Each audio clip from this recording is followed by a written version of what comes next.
Yo, yo, yo, yo.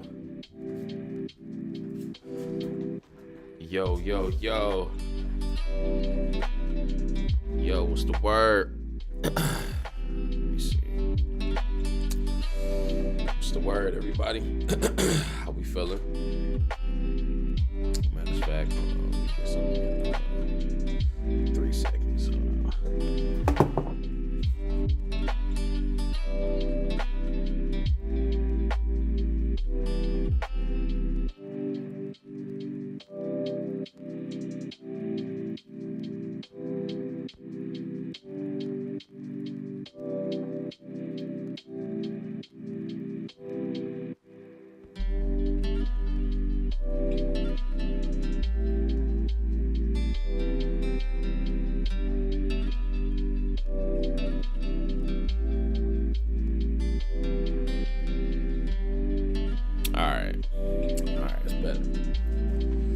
Word.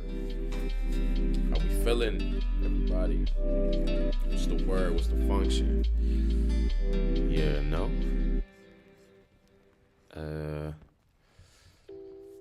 Yeah, hope everybody's doing good. Yeah, don't mind this whole situation. I got cars coming in. I got sleeves. I got cars I gotta put in sleeves. I gotta get sleeved up and shit. So it is what it is. It is what it is. But hope everybody's doing great, gravy. Hope everybody's situation is, you know, pretty cool, pretty nice, pretty sweet. Let me double check something.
Yeah, we're gonna get better. But yeah, hope everybody's good. Hope everybody's great. Yeah, it's a whole bunch of shit we about to get into. So essentially, it's a lot of shit that dropped recently. As far as like OPTCG, I think like the rest of the cards dropped. I think what else we got going? I think the rest of the cards dropped. As far as like, you know, the reveals and stuff. And also we got to go over some games because we got to get this shit together, dude. We got the extra red going next week. I had to switch it up from emu to purple and nail. That shit is not consistent. So it's like, we got to do some training, man. Because I'm trying to get this. I'm trying to get my first cereal. Because I think I can. It's a lot of the stuff I see, it's like, yeah, they give like good information, but it's stuff I kind of already do. But it's like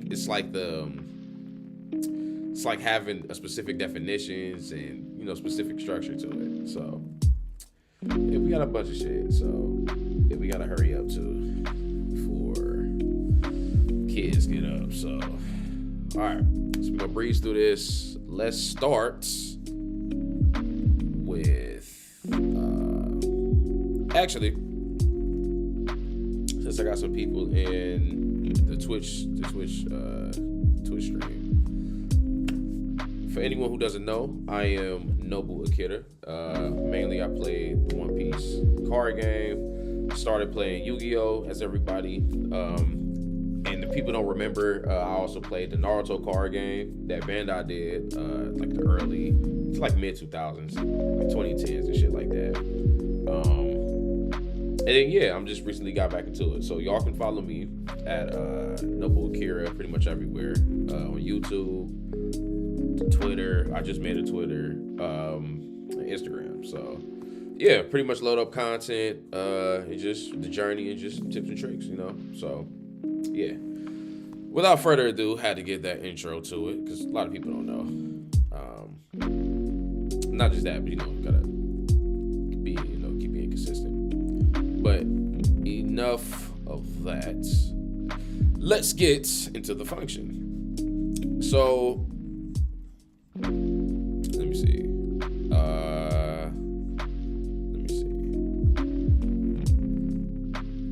So as you can see, we got ST30 coming June 12th, as well as OP16 coming June 12th. And I think OP16 just came out for the East, and you know, I think we're getting like weeks apart now, so it's cool. Like it's getting closer and closer to that global situation. So what I kind of wanted to go over was, let's just see, as far as the news, what else we got?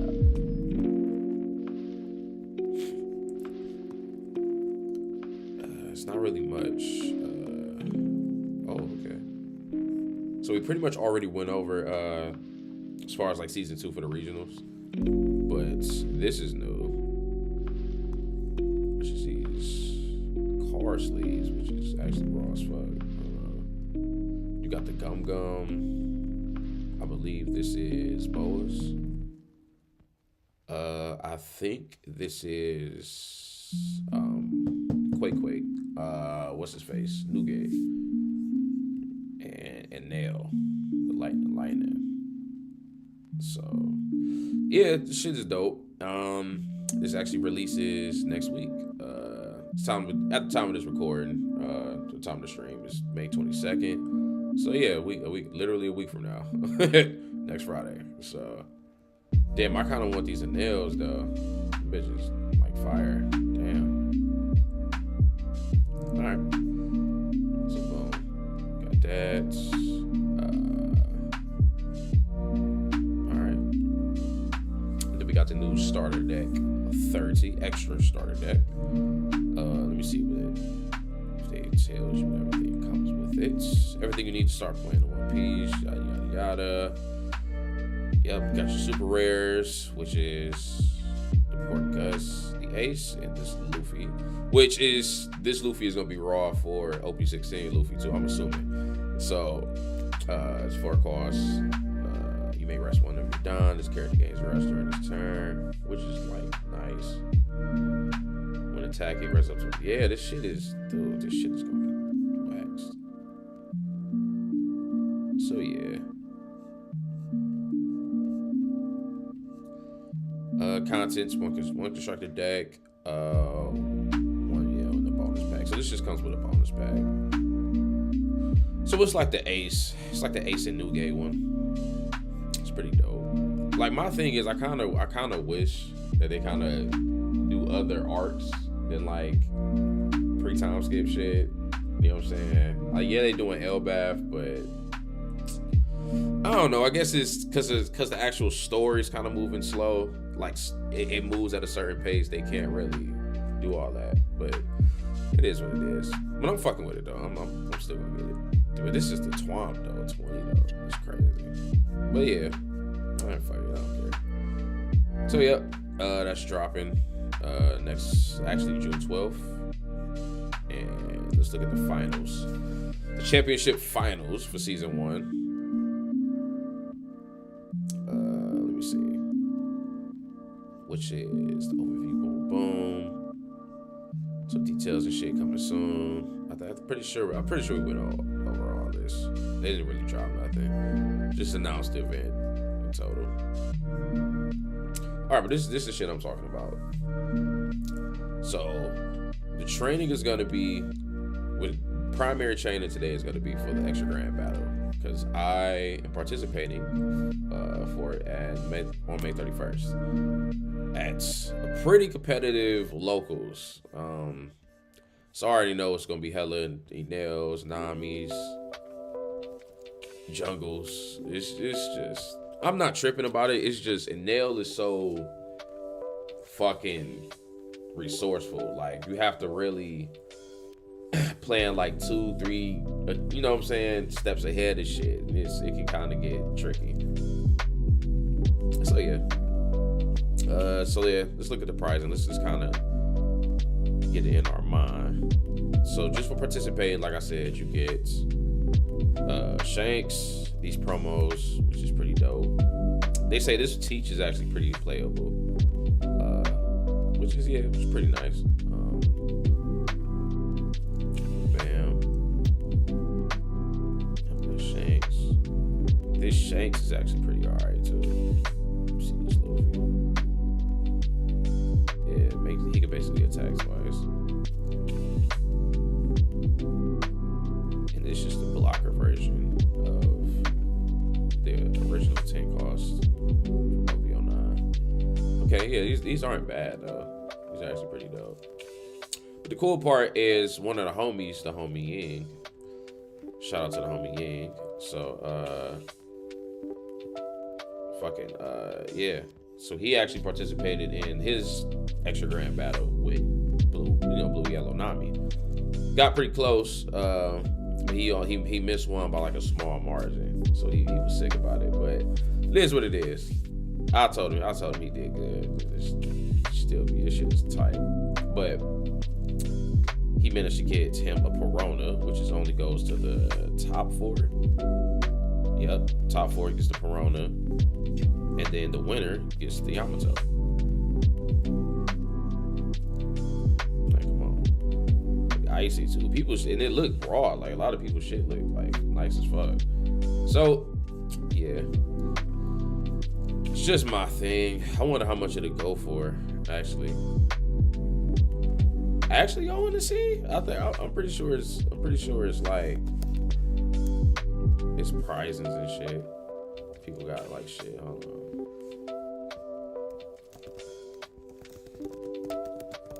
One Piece card game. Yamato cereal.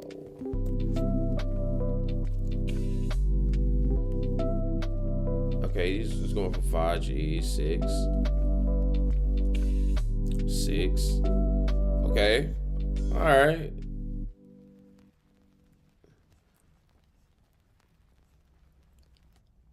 All right. Going for a cool 5,000 to 6,000. Okay. How much is the Perona going for? Hold on.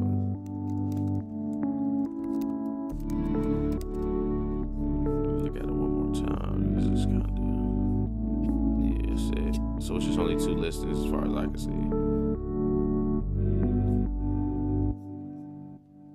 Yeah, 6 bands, not bad.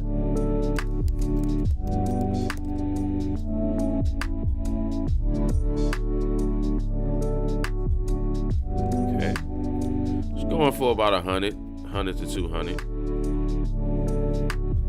Yeah, she's going for the low. Yeah, 200-300. Okay, all right, 200-300. I can fuck with it.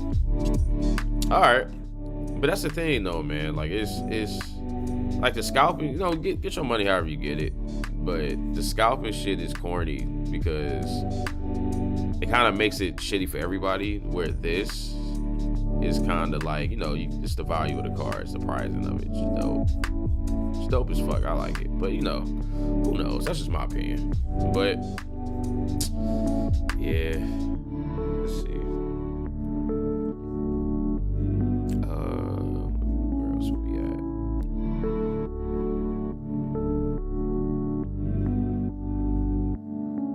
Yeah, that's pretty much it. Yeah, that's pretty much it for the news. But it's not it for a lot of the shit I got though. A second.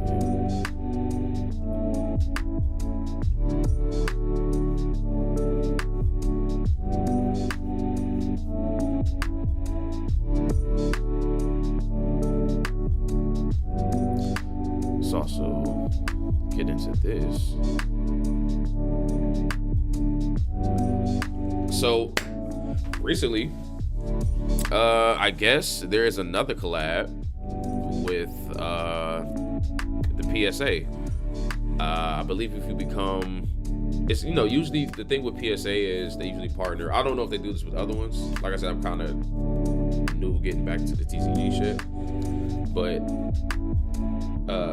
what is it? PSA usually does collabs with like different brands and stuff. So they'll release, if you join like their membership program for PSA, then you get like a this special promo of that brand or of that game. You know what I'm saying? So for One Piece, for example, had multiple. They had a Shanks. They had a, matter of fact, we could just look it up. We just look it up.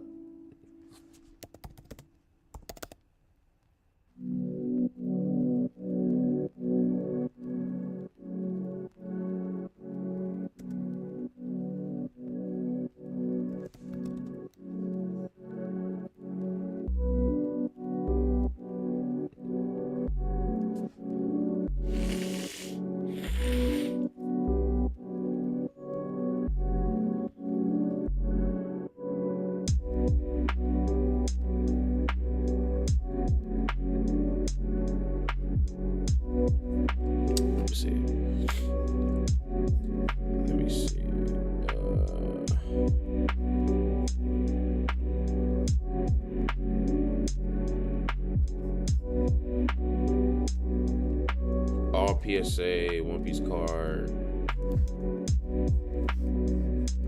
collab sets.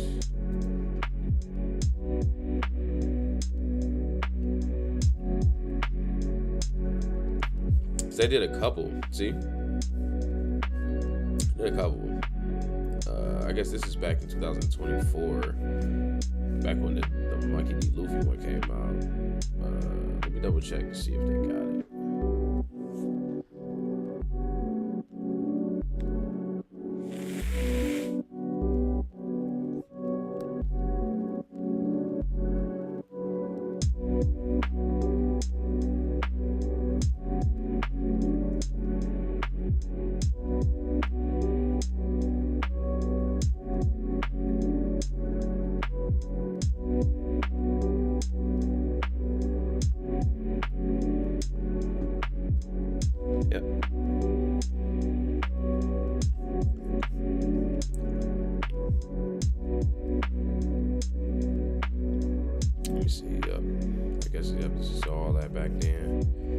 To see if I can get the cards. If there's like a little Reddit or something.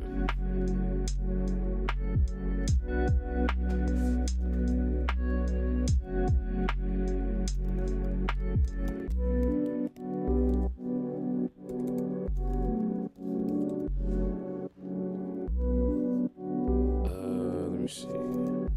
One Piece. TCG card game. How should we word it to where it makes sense? PSA promos cards.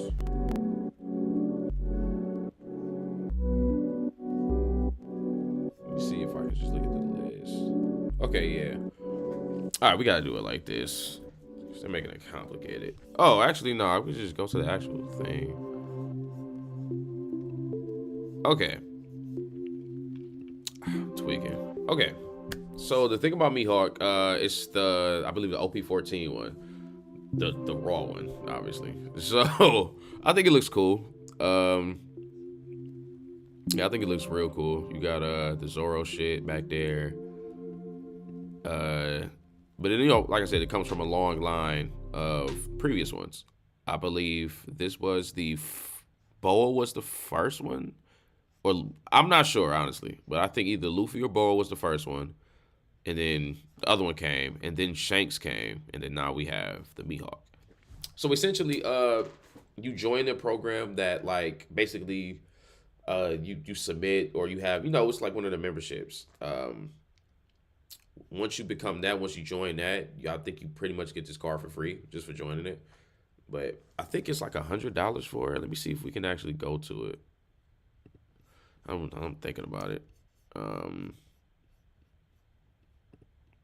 See if they got it on their homepage or something.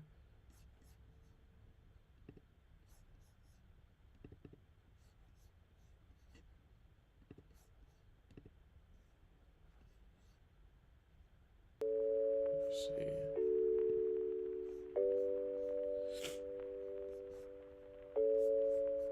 Well, I think PSA is pretty cool though. I'm not gonna lie. them slabs is like that's a cool flex though. I ain't gonna lie. Like if you know you know type shit. Hold on.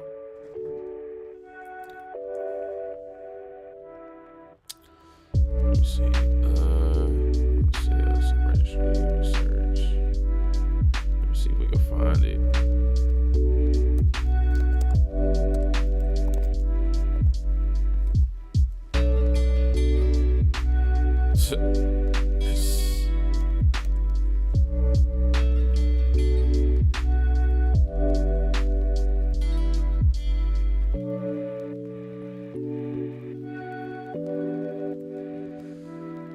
I'm trying to see the link to it.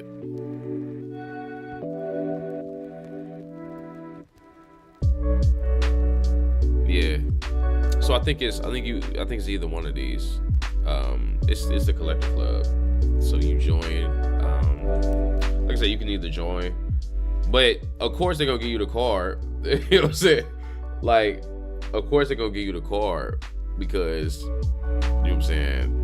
You paying like either $150 or $200 for it. So you know, do it at your own discretion. I think the card looks cool, but is it $150, $200 worth? I would rather buy it. You know what I'm saying? Off that, or if it's around that price, you know, secondhand. But yeah, and plus you hear all the rumors and shit about PSA. That's the only reason I don't want to fuck with them. Cause it's like the slab shit do look cool, but it's like I heard they be doing some just rumors and shit. But yeah, they're not the best. The best. This card game shit get vicious. Alright. So yeah. I want to say, is that all the news that we got so far? There are other things. Hold on 1 second. Just kind of waking up, y'all. My bad. Definitely got to get this shit popping. Let me see. Guess this is going on this whole thing. Say fuck it. All right. It's a new thing too. So the Pirates Party shit, I believe I showed y'all before. The Pirates Party shit, you know, where you get this ace, you know what I'm saying? Looks pretty cool, right? Oh, let me see. Looks pretty cool, right? So that apparently was volume 1. And volume 2 is this law. So let's read what he does. Of course, he's a promo. 4 cost 5k attack, a 1k counter. When attacking, you may trash 1 card with a trigger from your hand. Give up to one of your opponents minus 2,000 power during this turn. And of course, it's fucking yellow. Like, just, of course. Of course, it's yellow. So, I don't know, you know, just fuck it. Yellow right now is having the season. It's having this, it's going in right now. I'm not gonna lie. I think that's it as far as like any updates and shit like that.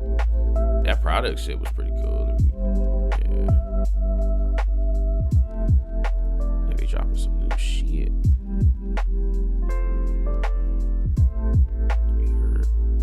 Got the sleeves and shit coming.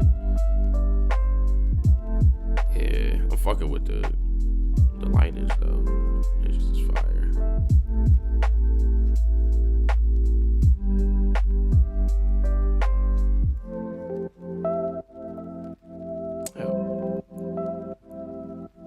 Yeah, that shit hard.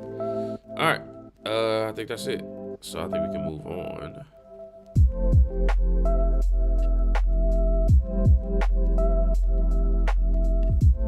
To some more OP16 reviews. reveals. If that's okay with you guys, you know. Let me double check.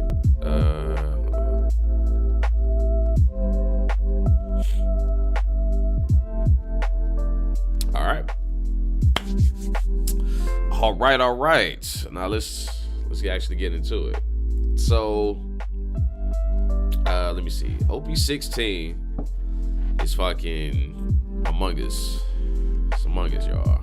I can't lie. And this shit look kind of different too. So, all right. Last time we talked about what was it? Aokiji, you know what I'm saying? The Kuzan, he's just more yellow bullshit. But then now we got I pretty much think this is the last batch. This is pretty much everything that's left. So we got Gum Gum Twin Jet Pistol, green events, 1 cost, impale down.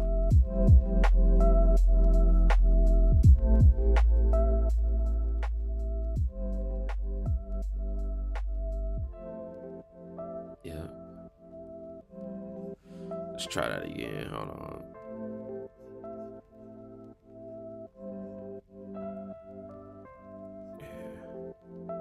All right. Okay, so let's get it.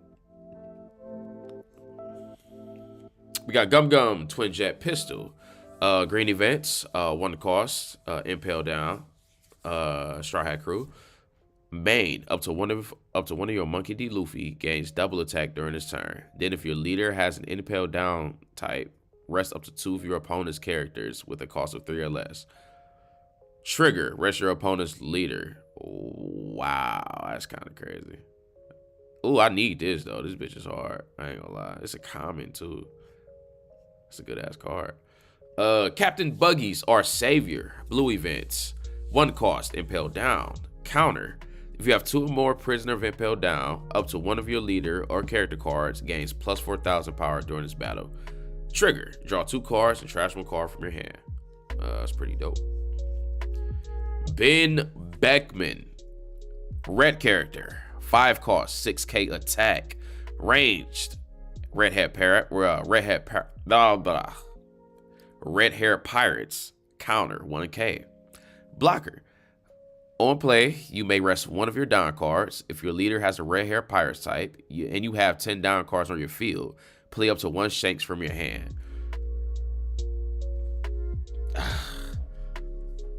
I mean, you ready? You know what I'm saying? Like this shit is kind of crazy. So this, by you having this card, it reintroduces Shanks into the meta.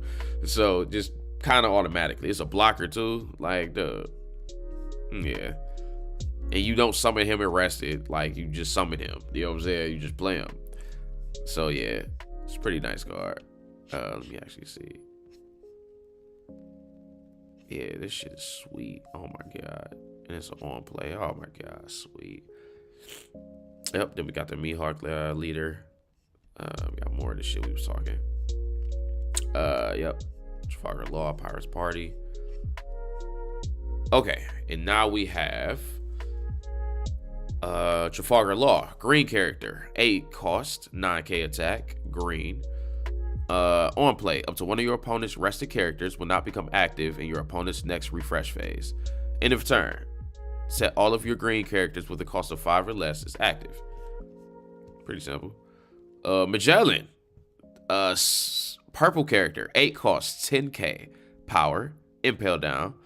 On play, if your leader has the impale down type, your opponent returns 1 down card from their field to their deck, to the Don deck. Oh. If your leader has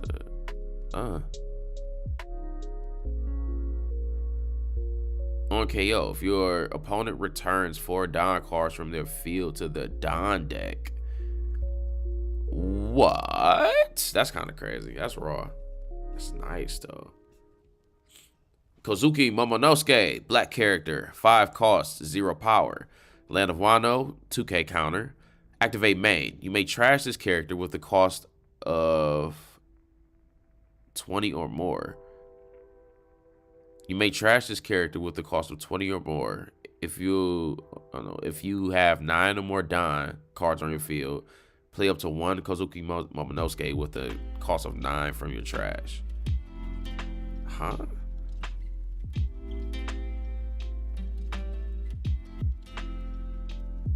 Trash is what?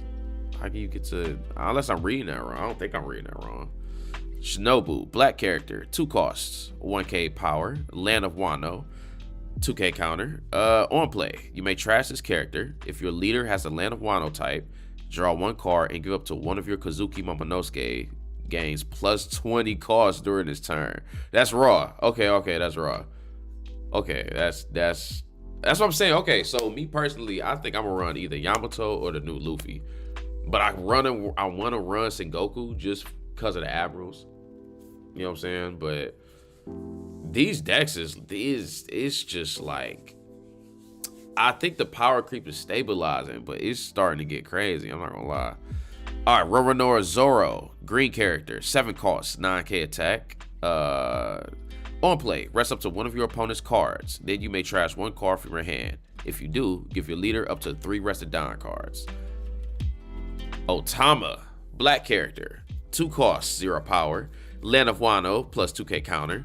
You may rest this character. If you have a character with a cost of 8 or more, give up to one of your opponent's characters minus 2,000 power during this turn. Okay, if you have a character with a cost of 8 or more, give up to one of your opponent's characters. Okay. All right. We gotta see how that shit play out. Mr. 3, Galdino. Green character, 2 costs, 3k power, impaled down / former Baroque works. 1k counter. On play, if your leader has the impaled down type, rest up to one of your opponent's characters with a cost of 5 or less. Oh, okay. For only 2 costs, that's not bad. Monkey D. Rufy. Black character, 2 costs, 2k power, Land of Wano / Straw Hat Crew, 2k counter. Up to one of your black Land of Wano type characters gains unblockable during this turn. Okay.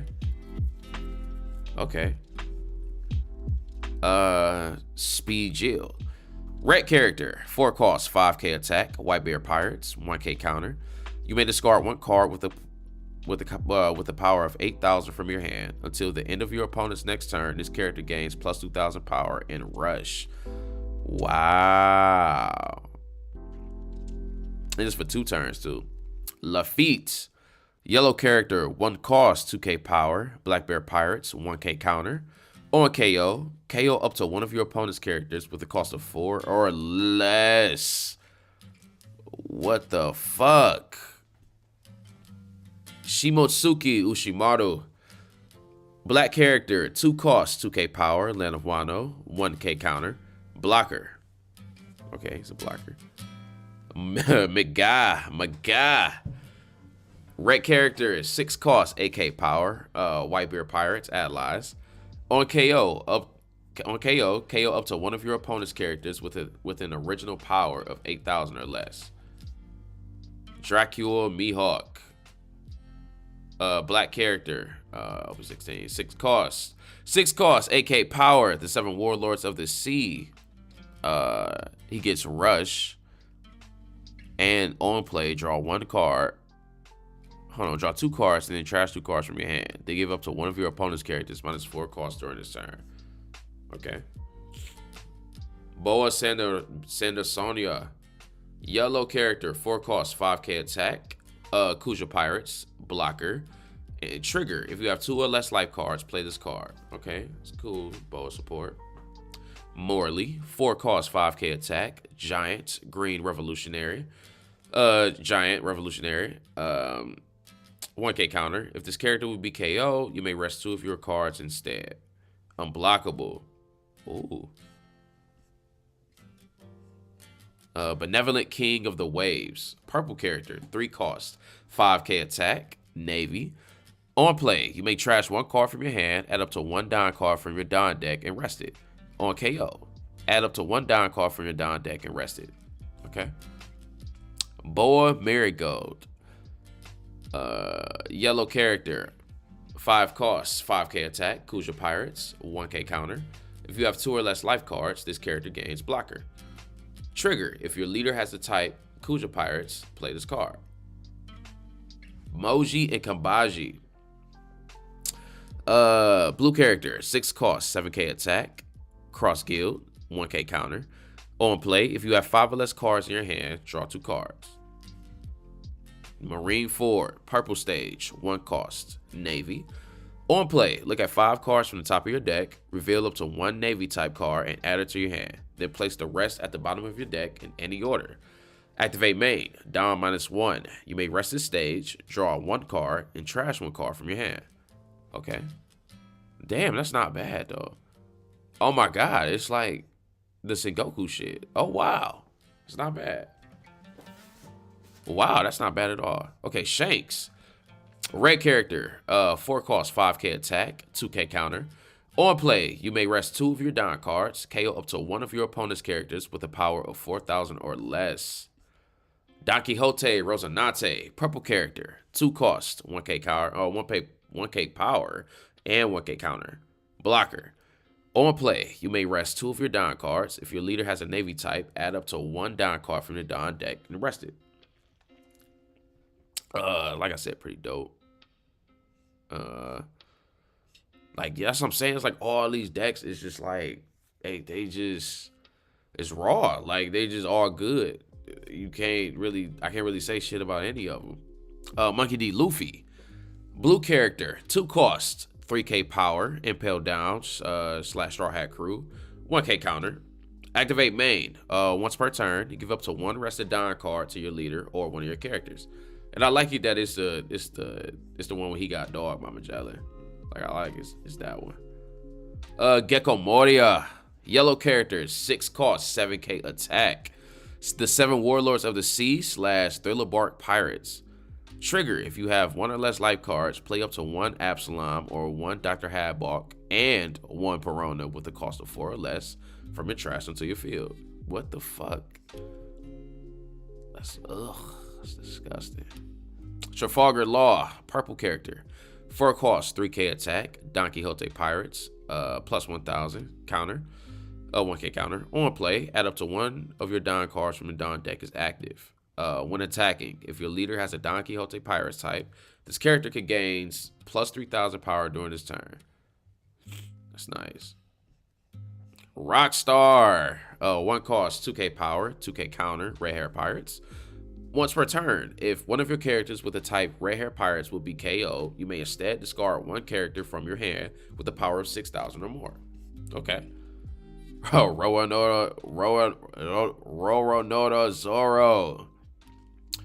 Blue character, 7 costs, 9k attack, Dressrosa / Supernova / Straw Hat Crew. When attacking, if you have 6 or less cards in your hand, draw 1 card. So I think he'll work good with the Cavendish, honestly. Don Quixote Doflamingo.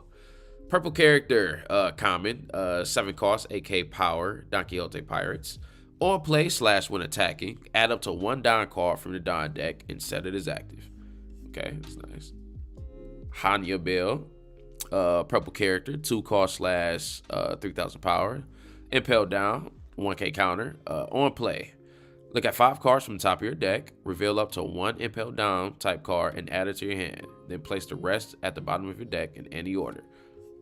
Okay, then we got Usopp, blue character, 2 costs, 1k power. Dressrosa / Straw Hat Crew, 1k counter.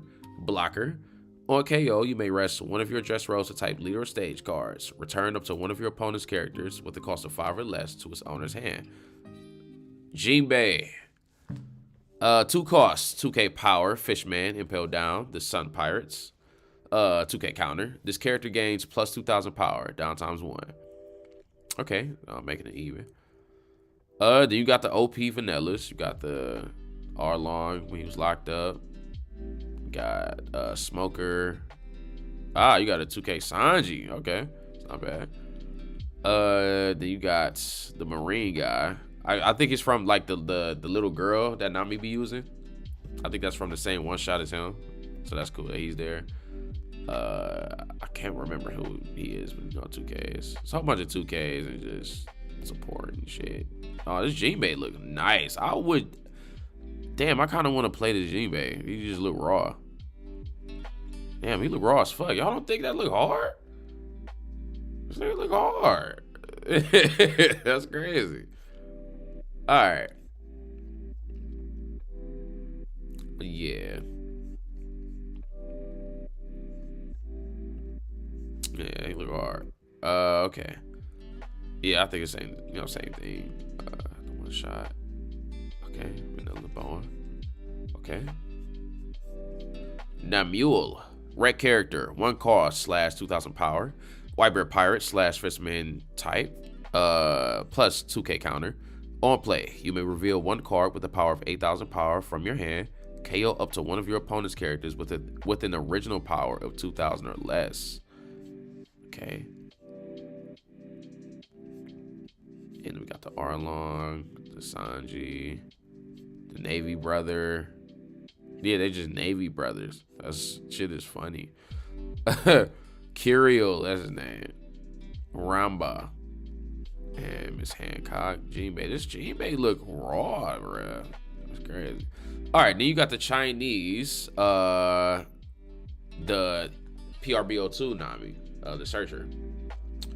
Dope as fuck, man. It looks pretty nice. It's shitty we don't get the actual the specific region ones, but it is what it is. I think this shit is dope. I'm just ready for this bitch to come out so I can see what cards I need to buy and how I need to change my meta and just how I need to change my deck and shit. Cause I don't know who I'm gonna run. Honestly, my thing is I'm gonna just buy the box, whatever leader I get, I'm gonna run it. I'm gonna run that bitch. But yeah, this shit is dope. I think this Usopp is dope. Yeah, that shit is fire. Cannot complain. All right, y'all. Give me like 2 seconds. Let me double check. I gotta check on the house and shit. Give me like 2 seconds.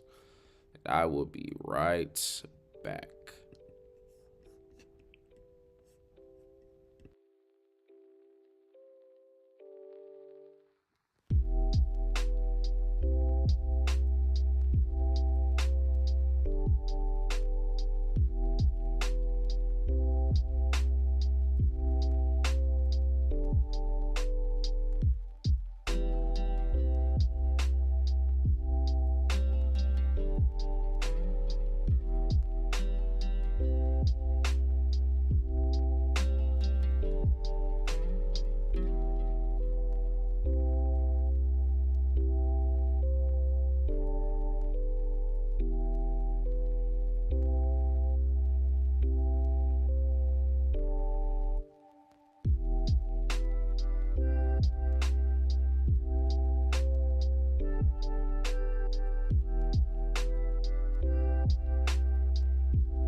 You're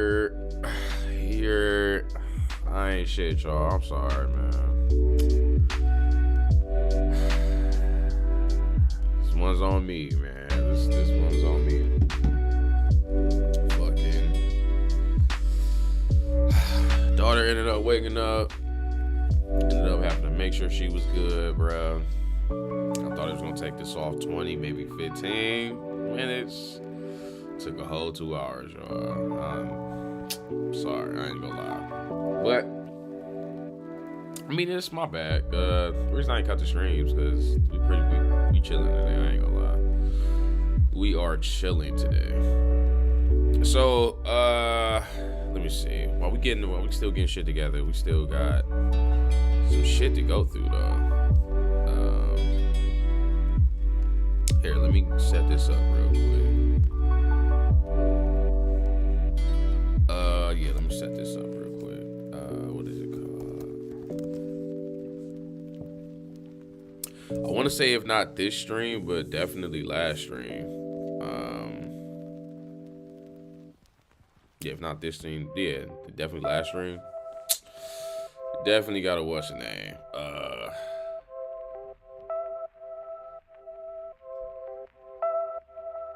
Definitely gotta we definitely gotta go over it. Let's do it like this.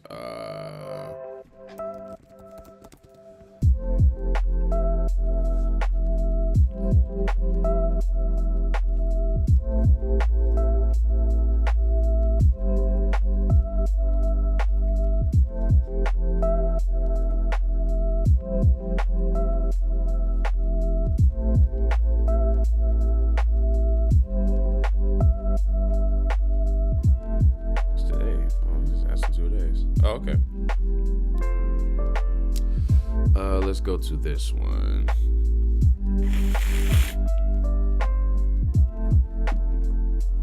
Actually, shit, fuck, we can start from day one. Let me switch it over.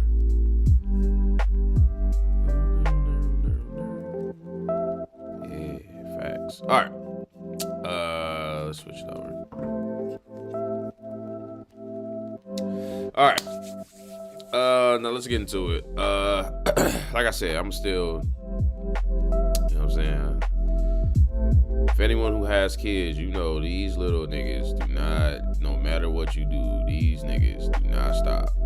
Like I don't know what it is. I remember it as a kid, but like as a man, it's like, what the fuck? But dude, these little kids are crazy. So right now, let's just go over a few videos.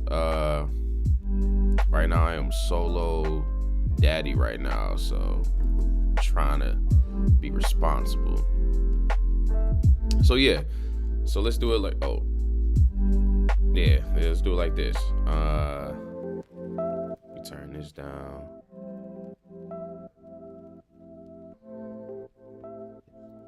Turn that down. Let me exit out of this.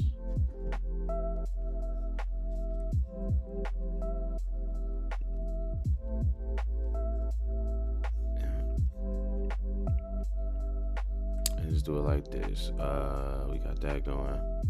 All right, so yeah, what you gonna watch? We're gonna watch some recaps of the Barcelona regionals, which took place around, like, I want to say a week and a half ago, almost about 2 weeks, about 2 weeks ago. About 2 weeks ago. Where I said a week and a half, that was kind of dead on, but yeah. Yeah. So let's start from day one, and then let's move on to the top cuts. Let me see. This is the Barcelona. Okay, let's start from day one. And right now we're just gonna go over some Enel games, if we can find them. Actually, we are gonna find them, but yeah, we're just gonna go over some Enel gameplay. Just because it's fucking. That's what I'm running for this extra grand battle shit. So yeah, let's get that shit popping. Okay.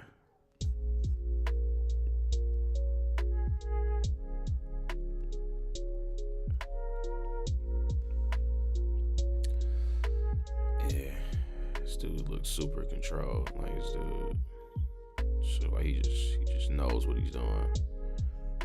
I wish. Okay, yeah, we can start from here.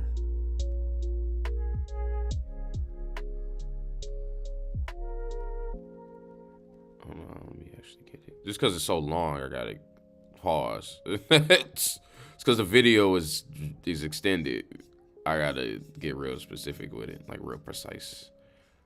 Let's get it to the top page. All right, we're good.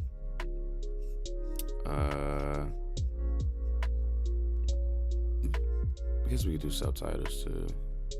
Well, nah, subtitles kind of get in the way. All right, let me turn this down.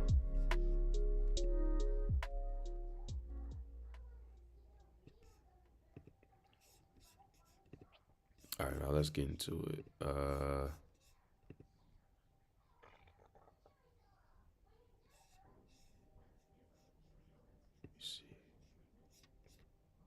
Oh yeah, I think this is muted on purpose right here. This shit kind of weirded me out last time too. We can exit out of that, to be honest. Yeah, I think this is. I don't know why they mute this. I don't know. Honestly.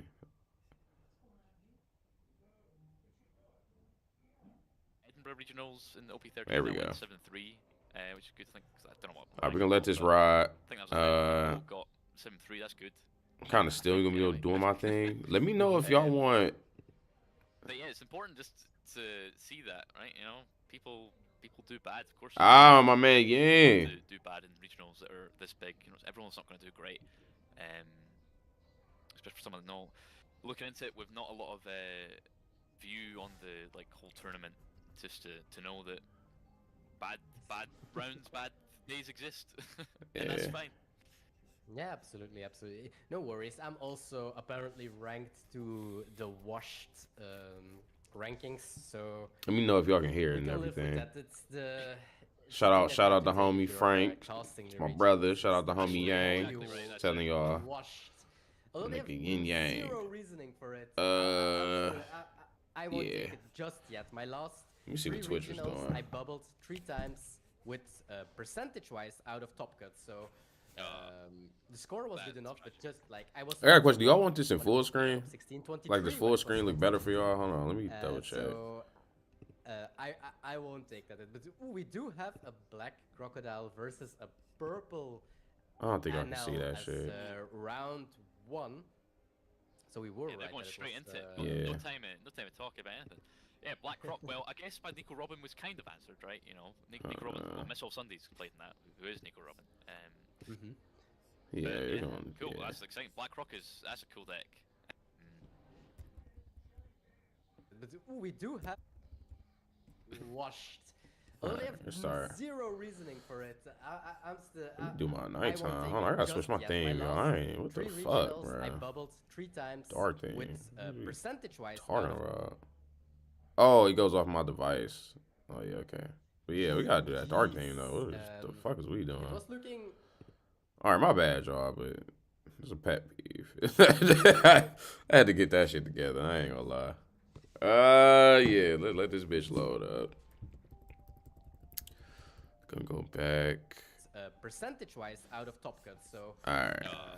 the score was That's good enough, but magic. just like I was 21. All right. Everything It looks was good. 16, Everybody 23, there. and it was top 16. Everybody can hear. So I won't take that. But ooh, we do have a black crocodile versus a purple Anel as round 1. So we were Yeah, they're right. going That it straight was, into it. No time to talk about anything.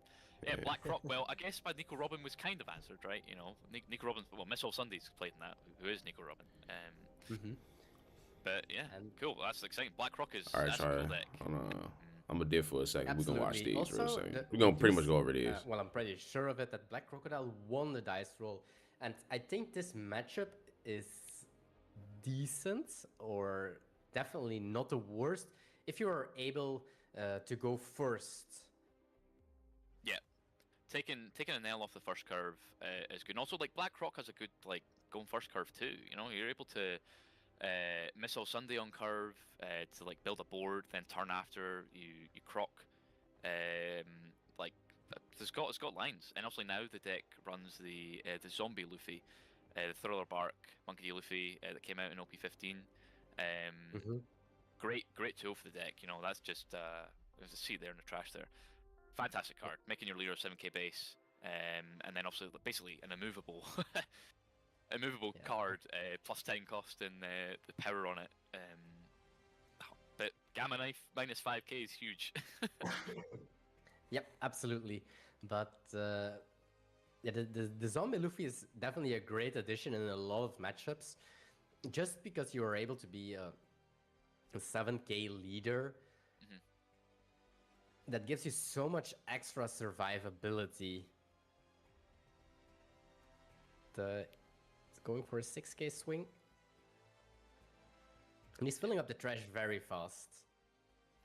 Yeah, I mean that's what you want to do, right? Because you want the you need the trash filled up, just obviously for your toolbox, for all the cards you can just grab out of there, and then obviously you want it filled up for the Luffy, because that cares about the number of cards in trash. So turn to an L. I do think that we see a Reiju, and we also have a Frankie, so we do have some choices here. And this is the strong part about Anel. He's able to play a body, and let's say if he plays Frankie, for example, he's still able to swing with a 1 cost as well. Yeah. Oh, we don't have a Frankie actually. Sorry, yes, it's only a Reiju or a Reiju, yeah. A Trafalgar Law. But yeah, this Reiju is only a 5k, so I think that's the main issue for him. He's still gonna do it. Yeah. Still just a good card to get out early, right? Obviously, your trash will get filled up with events probably over the next couple turns, so you will have the 7k blocker active for probably when you need it. And yeah, so that was a nice little 6k swing with the pudding there. I mean, it's kind of unfortunate that Croc doesn't have any bodies on board just to crash into pudding for free here. Obviously trashed Miss Valentine, but yeah, but he did decide himself to get rid of his searcher, to fill up his trash. So maybe that was not the best idea to get rid of his searcher, because having that searcher to crash into pudding is actually really good. Because now you could actually potentially clear the board. Yeah, so if we see the Mr. 1 there come down, resting the Reiju, and then Miss Wednesday minus 3k power. See how you like it, NL, when your power gets reduced by a non-purple deck or red. Yep. But there we go. I mean, board got cleared anyway. Just had to sacrifice a leader swing into life, but I think you'd much rather clear the board. You're wanting to play into the late game as Croc for sure, so you can combo off the big Crocs, build a big board with Miss All Sunday, and obviously like get the Luffy out and have the value there. Yep. And Here he is, the 6th cost, and now such a strong card. Also, the search, you don't need to reveal it. Definitely a mistake that I did a couple of times. It's just Yep, me too. it's just take a card, and he really needs to think about this because, um, and that's what I really like about this deck. It's a very high skill ceiling deck, also to Yeah. learn it or to play it perfect. So the decisions that you make right now already is so important because you will need every single turn you want to have so much removal uh, as possible to to pressure your opponent, of course, because well, if they don't have a board, they can't pressure you. Then the only thing from Crocodile which is not removable, in a way, is of course the Crocodile himself. Yeah, yeah. That's thanks to the on KO effect to bring it back. Mm. But yeah, see there I mean, the interesting thing with Lightning Dragon stuns, obviously Croc can just sacrifice the Daz Bones with the leader effect, so kits around like a perma stun, looping Lightning Dragons back to back, which is nice. See there, now we're 7 done, so We did Luffy draw the or Luffy. Missile Sunday? Oh, we Think. do have the Missile Sunday, so Yeah. that card is so good, especially if you can chain them and just go Yeah. wide. 100%. I don't know how much cards in trash there were. I don't think there was 10, but it could be 10 this turn after using leader effect. So we could see Luffy come down. Oh no, could see Sun. That's fine. Yeah, I think the wider board there after the NL makes the most sense. Yeah, if you have it, I'm definitely a big fan of it. Give some PTSD of 8 cost Moria from back in the days here with playing Bond Clay and the Searcher. The Searcher is able to grab 8 cost Crocodile, and this is the art that you like the most. Yep, yep. See, this is all like foiled out. So truly, a croc maxer. And now we will. Yep. Okay, so get the mills. It's gonna Okay, set so up a blocker. yeah. 2 groundeds. Okay, he's gonna get rid of the Luffy, and as we said, the Luffy is a very, very strong card in a lot of matchups, but it's not that good in this matchup just because they can like Gamma Knife, Yeah. and then just get rid of it. So Yeah, it's like you need to waste a lot of cards to protect it after the Gamma Knife. Like mhm. they're gonna swing into it for annoying numbers, and you need to be like, okay, well, I don't particularly want to waste 3-4 cards in my hand here, but I need to protect this because it makes my leader 7k. And then yeah, you just get worn down. Here's the a Gamma Gamma Knife. Knife. Yep. Missile Sunday. And let's see. So it's already in Eltor range. So Yeah, I was just gonna say probably Elthor. Mamaragan might be too expensive right now, or that he just wants to keep the Mamaragan, of course. So Yeah. I think the Elthor is there. I think he'd just rather get the free removal rather than Mamaragan swing into it. Yeah, there you go. yep, thinking where he needs to put the The plus 1K. 1. Yep. Very important. Okay, it's gonna put it on the Ohm. So I wouldn't be surprised if he's going to swing into the Mr. 1. Also because then you use the Ohm effect minus 1k. Yeah. Yeah, it would make it a 5k, right? See there. Oh. It's a Okay, kitten. kitten minus 1. Yep. Thought that looked to be on Mr. 5 there. So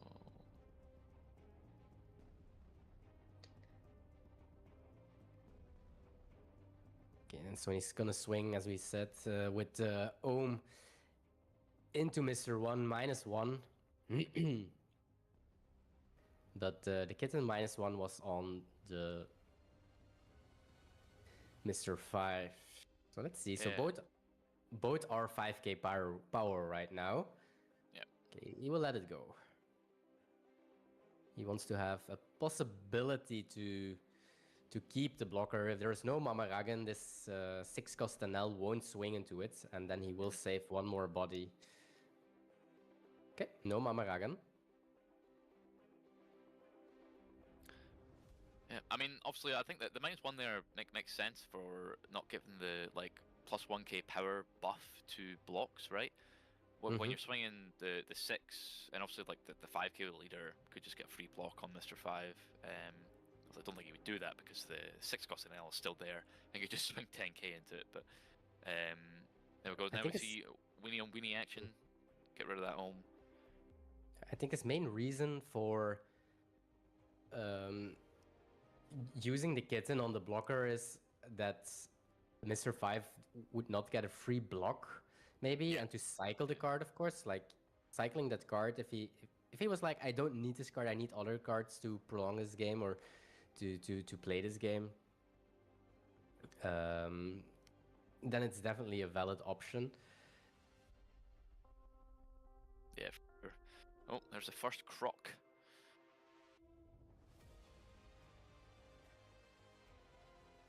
So croc was obviously like really good card. Read the effect here for anyone that's not sure of it, I suppose. So it's on play, up to one of your opponent's characters by cost of 9 or less can't attack until the next end phase.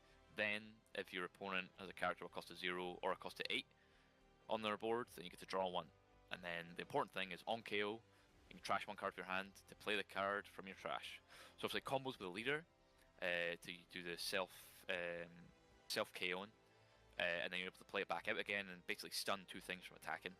And importantly, it gets Reiju and the NL, which is the highest cost things in the deck. Yep, absolutely. You're in this way you are safe. Also, you are still at 3 lives. And I do wonder how Nicola will navigate himself right now. So he does pick the Altor. See a Lightning Dragon? Yeah, see a stun on Mr. 5 there, yeah. Don't have to worry about that for a while.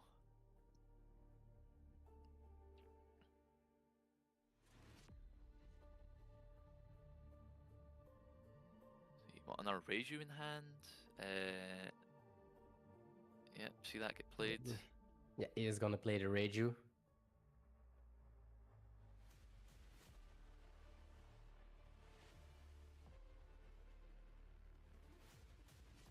And it's going for nice swings here. 7k swing to life. So asking for 2 cards if he wants to defend himself here. Yeah, and then obviously the Reiju's threatening a what's that? That's 11k swing. We are getting disrupted by the judge for a quick check. Yeah. And I think it's because of this 8-cost croc. So up to 1 per opponent with a...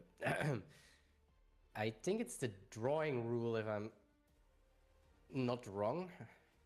Oh, really did Joanne not draw a card? A second card, actually. I think that's the main issue right now, because it says up to 1 of your opponent's characters with cost of 9 or less. Yeah, so if your opponent has a character with a cost of 0 or with 8 or more, you draw a card. And he was Reiju is more than 8 cost. Yeah.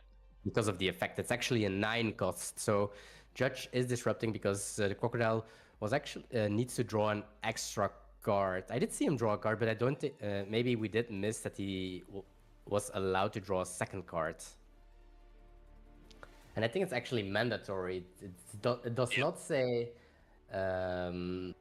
draw up to 1 card, I guess. Yeah, it's mandatory. Yeah. Probably an oversight, I guess. You know, plus 5 costs is absurd normally, right? You're not normally seeing a lot of cards. And importantly, I suppose for this match, right, you only really care about the 2k power. But yeah, take your free draw. You know, can't say no with that. Yes, absolutely. We do need. We won't say no to an extra card on hand from the crocodile side. This is already a tough matchup at least. Definitely not favorite. We are happy that we are going first. And that extra draw was actually an 8 cost croc as well. So we can Yeah, I play a did see that. second one. Yeah, so obviously next turn you could do like yeah, another one, then have 2 stuns, which is great. Especially now when you're staring down the 6 cost now it's already there, and then now 2 Reijus. I mean, the issue with stun and Reiju is could just be used to block anyway, which is unfortunate. That you're giving the opponent the you're gonna block with this and not attack with it. Obviously, sometimes you need to do that.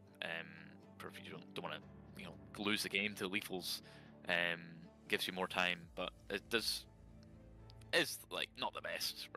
Ideally, you stun something that doesn't have a block. See 11 into Rage He's there. going Yeah. for the board. Yeah, that board is too wide. I think it's definitely the fair. Yep. He Fair is. play there. First, he wants to set up at least 2 crocodiles before he will try to push face, I guess. So.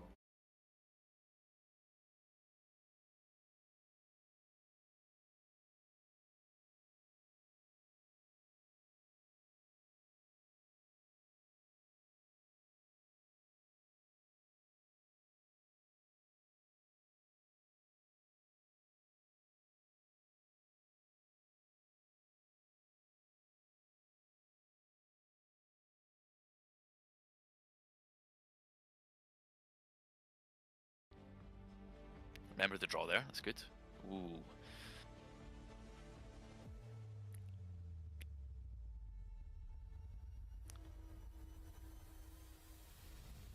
He's gonna block. Yep.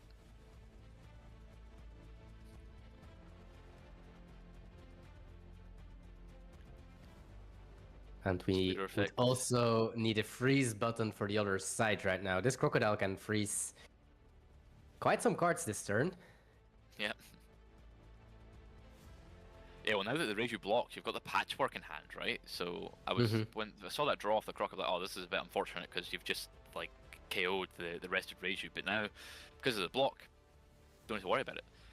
So yeah, this is a 3 freeze turn from Croc here. So this is like the main combo.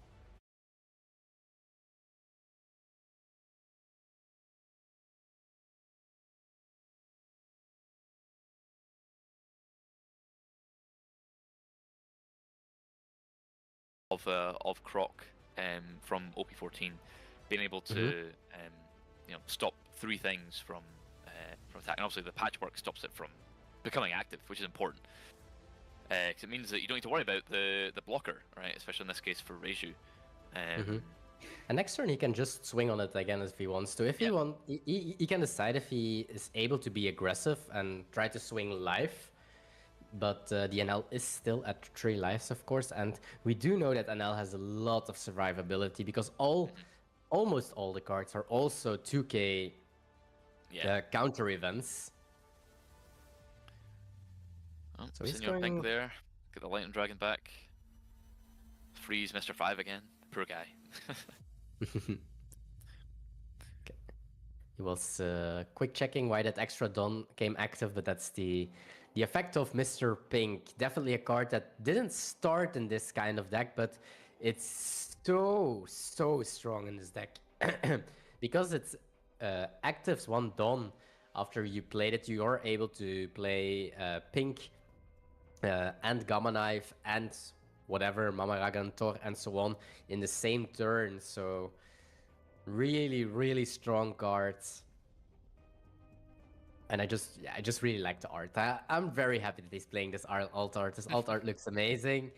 Yeah, it's really good. I'm glad he's getting love. Pink in the deck is so good. You know, like all your events are just strong anyway, and then just having the toolbox just to get them back.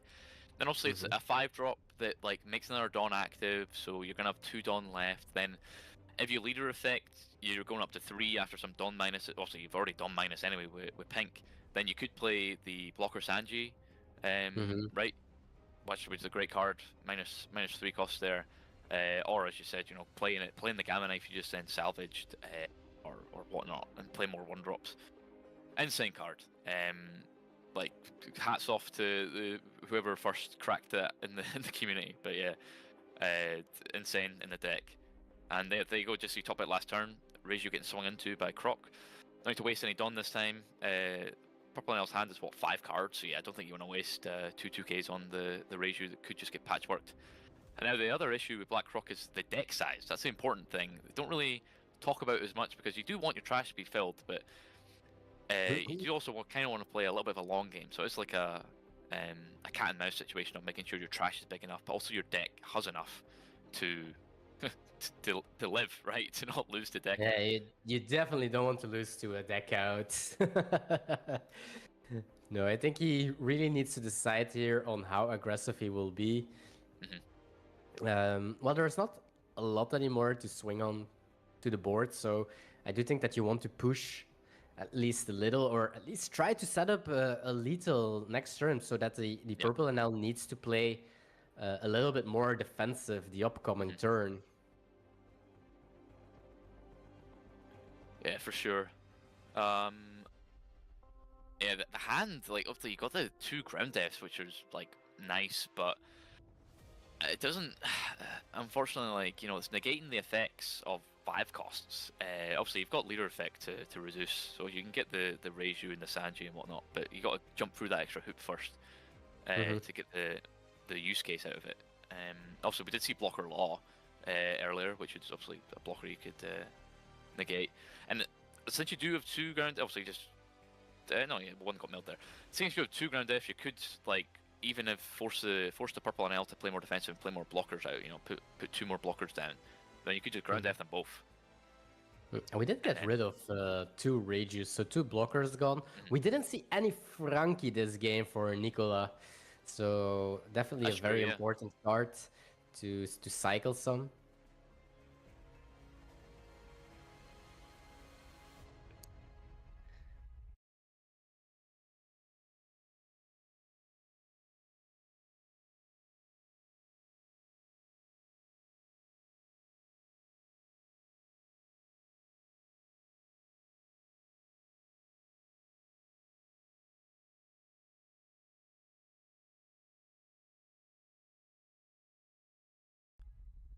Well, that's all the swings done for the turn into life anyway. So what's on hand for NL? We've got what, 2 Mamaragans and Kitten, I think. Yes, I did see at least 2 Mamaragans, and then I think we do have the blocker and Nell as well.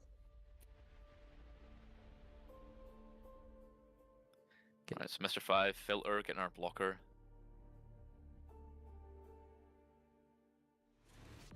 Yeah, and we really need to watch out not to deck out. I think we have like 8 cards left, if I saw it correctly, so definitely not a lot. Yeah, really not. You definitely like need to close the game out over the next 2 turns. And you need to be careful too, because obviously like all these, like the Croc drawing a card in this instance, like you don't really, when you're getting this low deck out, as much as you want cards in hand all the time, you want cards in deck too. But yeah, so if you got the blocker there, what 4 or 5 cards in hand for Black Croc, I think. You've got the ground defs, which is nice. I'm not sure if it was on purpose, but maybe he played like the whole game around 4-cost law. Because he did stay quite low in hand size. Yeah, I think after seeing the counter, from obviously 4-cost law is like not as popular in purple NL lists. I've seen people try and play it to help into Nami, and it is good. But I personally am not playing it in mine. Prefer the Frankie plus, with Reiju and Pink. But yeah, so. I'm a very big, very big Enrico believer, and when he said Forco's Law is a broken card, I might have to retest it. So he's a very big fan of it. Also, I think the main discussion of what card should be or should not be included in Purple and L is probably right now the Holy. Oh, the dog, yeah. I do see that more and more people went away from it, but now I do see that a lot of people are also coming back to it because without Dog or Holy, I have to say, you have a very tough matchup into Blue Yellow Nami. Yep. Yeah. It's funny that the meta is like evolving, like so much. Like, you know, event last week, and now probably lists have been changed from the results of the event last week, right? Obviously, I've seen a couple of people like take out Zeus from Blue Yellow Nami, so you don't need to worry about Holly because Holly's not as important. But then, like into other matchups into this jungle meta, why are you taking out a 2K that can kill a 5 cost? Oh, I swear Holly's just so that strong. Zeus is way too strong. You really Yeah. need it. Like your bad matchup is probably Lucy. If you don't Zeus their Cavendish, Yeah. I don't know. Yeah, Don't take out that's Zeus just from your insane. deck, guys. It's Yeah, yeah, just please. Yeah. It's not cut for me. I'm just saying I saw some people debating it at locals and stuff, and I was like, I don't know, like even though Holly's not there, I think you still want it. Just the fact so It's gonna- versatile has been a 2K as well. Like why you say no to that? So going for the blocker in L here. This is important. This is cool too. Cause see, we've seen some lists like not play it, and then some lists are only playing it at 1, just because it is good in the mirror and it's good into Lucy. I'm playing it as 1 and 9. I think it's just a nice inclusion to have in the deck, especially in like a situation like this too, right, where you want to bunker up. Having a basically a movable blocker is really good. I'm just gonna use the leader effect. And because he is able to put Dawns on Shura, I definitely disagree with the Crocodile's patchwork from last turn. We did freeze the pudding, but I don't see why we did it because of the Shura being able to swing anyway. So that's maybe a little bit weird. Yeah, like you're only gonna get one like swing out of the 1-drops, right? With the leader ability to put 4 up to 4 Dawn, up to 4 Red Dawn anyway. So patchwork in 1 just when another one exists seems kind of like counterintuitive. I think. Like either way, one of them is gonna get the Dawn, so it just feels like a bit of a waste. I guess the only reasoning might be if they put like first all the Dawn on pudding, swing, and then minus Yeah, a true, lot true. with Mama Ragan and stuff like that, and then swing with the other one. That might be the one of the reasonings, maybe. Yeah, could see that. But well, I'm trying to be to find the reasoning behind it, Yeah, of course. that's fair. Right, so 4 left in deck now, so yeah, we're gonna have to really push here. And like at the board that the Nicola has here is like next turn is probably gonna be lethal too. Like Well, just with double the ground that, I'm numbers. not sure. Oh, that's true. Yep, yep. I thought one of them got lightning dragons. My bad. We do have 2 ground deaths left, so Oh, we used one for Karen, right? yep. Yeah. But but I think we still have 2 ground deaths left in hands. No, we had 2 in hand and we used yep. one. I think. It's yeah. it's definitely not for this turn to play because ground death is up to 5 cost, not a 6 cost. Yeah. Otherwise, I would be like, okay, let's go for it, but definitely don't go for it. I think you have to freeze an L right now. Keep your 2 blockers active, or at least 1, but let's do 2 because of the Kitten Mamaragan.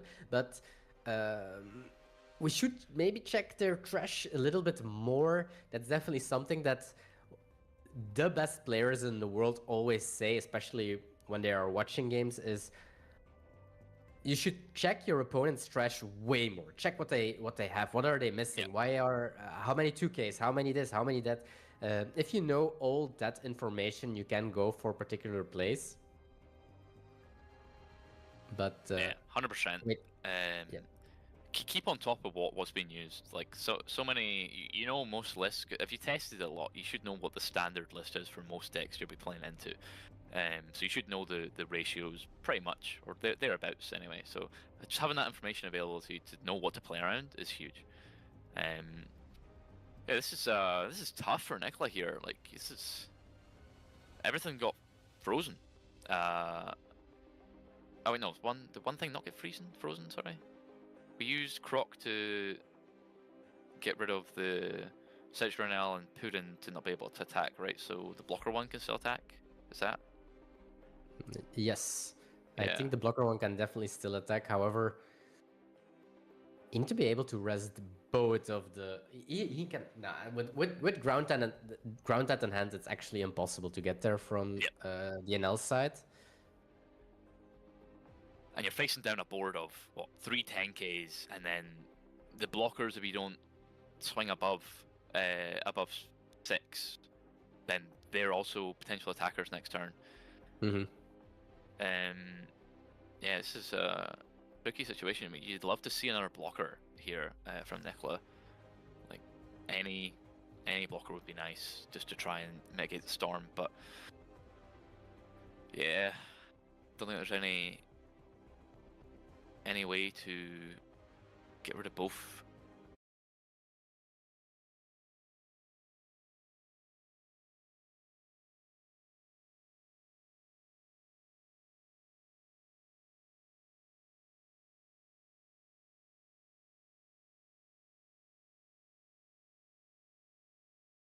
Mr. Fives, and obviously because especially you just drew a 2K as well from the Croc draw. I think that was Miss Wednesday we drew.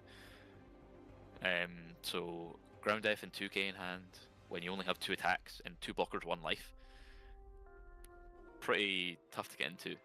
Arguably, you might want to maybe take the life here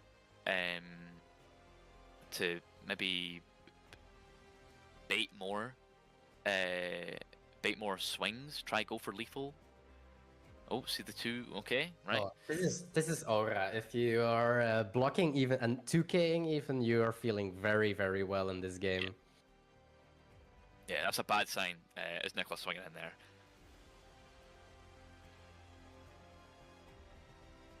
Shura. Yeah, we do have a rusher in hand. There's a Rager that got through there. Oh yeah, that's nice. You need to be able to rest this last blocker and then try to go for it with Shura and the blocker. Yeah. However, we do know that there is a ground bat in hand, so it looks very good for this Crocodile this game. Mm-hmm. Yeah, like you need to swing what 9, and then you need to swing I mean at least 9 again, assuming you maybe don't get a counter. I mean, obviously for Nicola, most of Proc's like information is public now. Everything's in trash or everything's on board. There's 1 card in hand, 1 card life, and then what 4 left in deck or 3 left in deck after the draw. So you should know what's left to play around. So you'll see that there'll be a ground F in hand. Yep. You're not able to swing a double 9, right? Yeah. That's because the 2 cards on the right on top, I have to say, 6 cost and Alan Pudding are both frozen because of the Crocodile. So I do think that it's over and out. We are able to, because that's got there with 4 done on it. That's 6, 7, 8.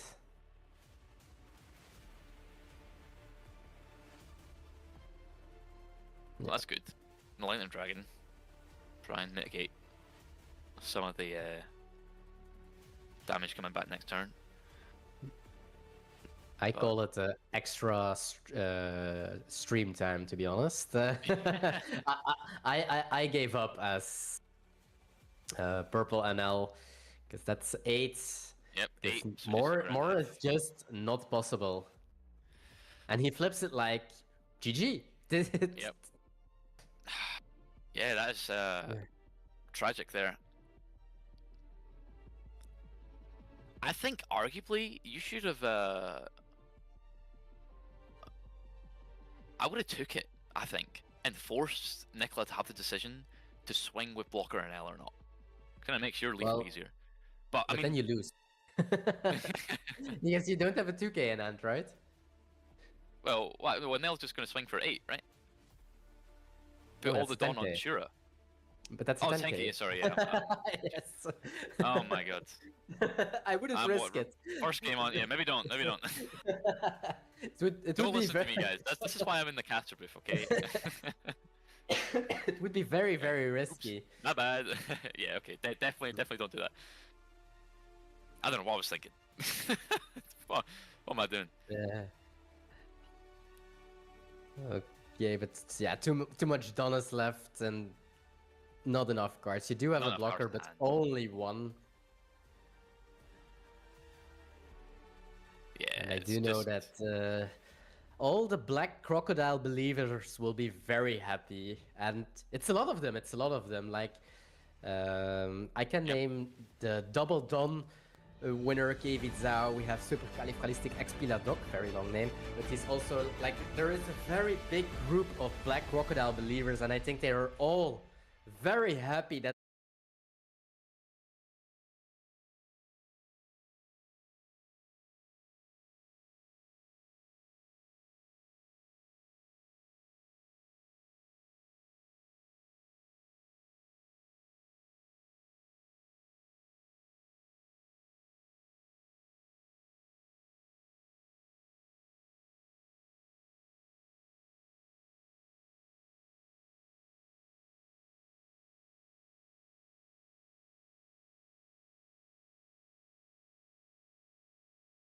Of this weekend. This time, Hugo does have the dice roll, or he can decide at least if he wants to go first or second during this game.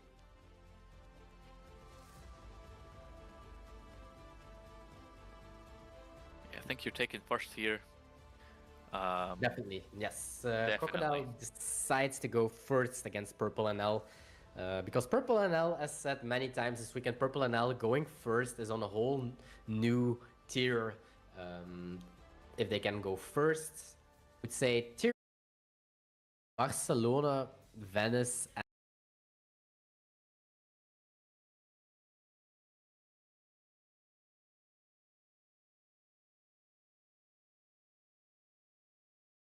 this is the Here's deck list.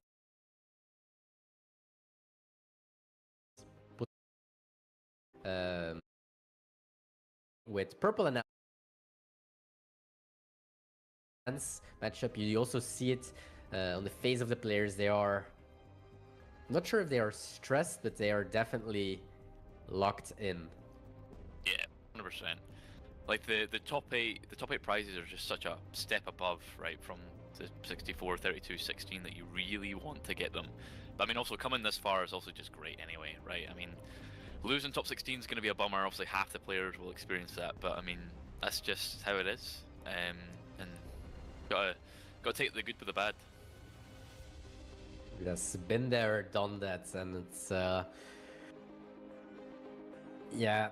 I guess some people can walk out and be like, happens. Other players can be sad for a week. I'm one of them. Not gonna lie. But here we go. Sedat Dach is playing with Purple NL. He had seed 5 and is 9-1 yesterday. So that means that he has the dice roll at least twice against Yuri. Why do I say twice? Because if he wins game 1, Yuri gets a dice roll. Then Yuri maybe wins, potentially wins. And if Yuri wins with ace on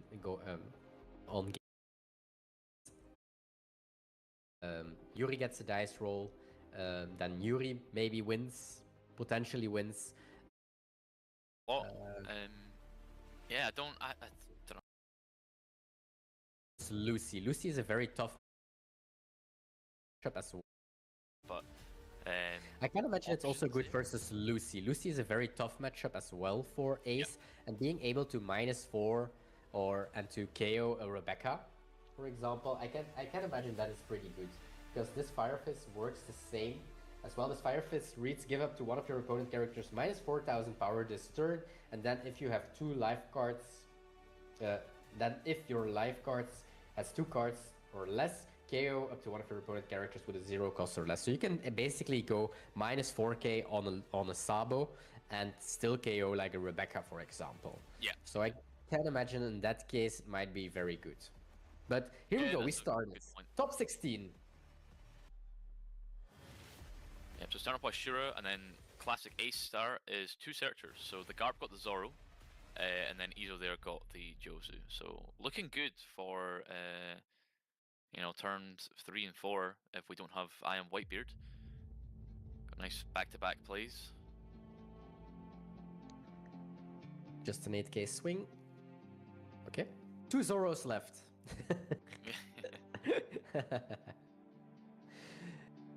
We did use it for a counter. 6k swing. Nothing too fancy. We do have a Marco on curve, and here we go. But does NL have a big NL? I think we did see a big NL. Yep, there we go. First of many. So, such a strong card. Having the 10k swing for Ace's bodies as well is just like very, very good. And remember, you don't have to reveal whatever you pick. Looks like he's gonna pick Mama Ragan. Yeah, fair choice. It's a pretty Can't good say card, no I to would that. say.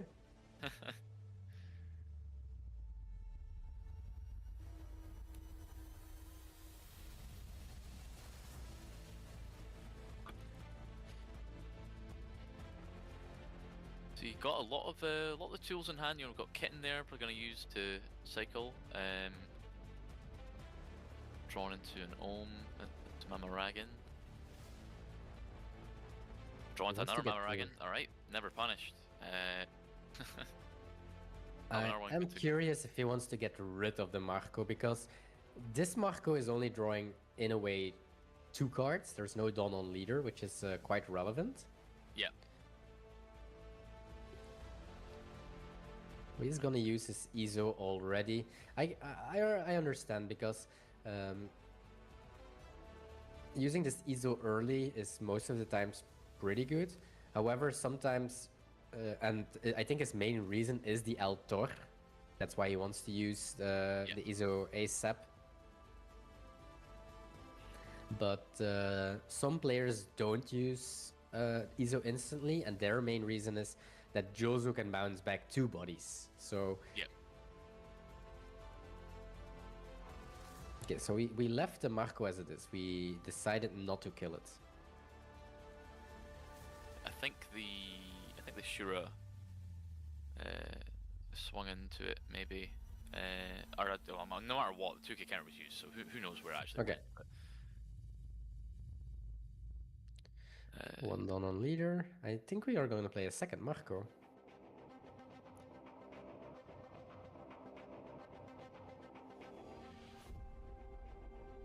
Okay, we are pushing some pressure. That's good for the ace. He's also They are also both playing in a quite high pace, so I don't think we need to worry about time. I think that was just Divine Departure that got drawn there, so that'll be good for next turn when Newgate comes out. Yes, Divine Departure, Mama Ragan is of course super good on the 10 cost Newgate. He's taking his time, which is and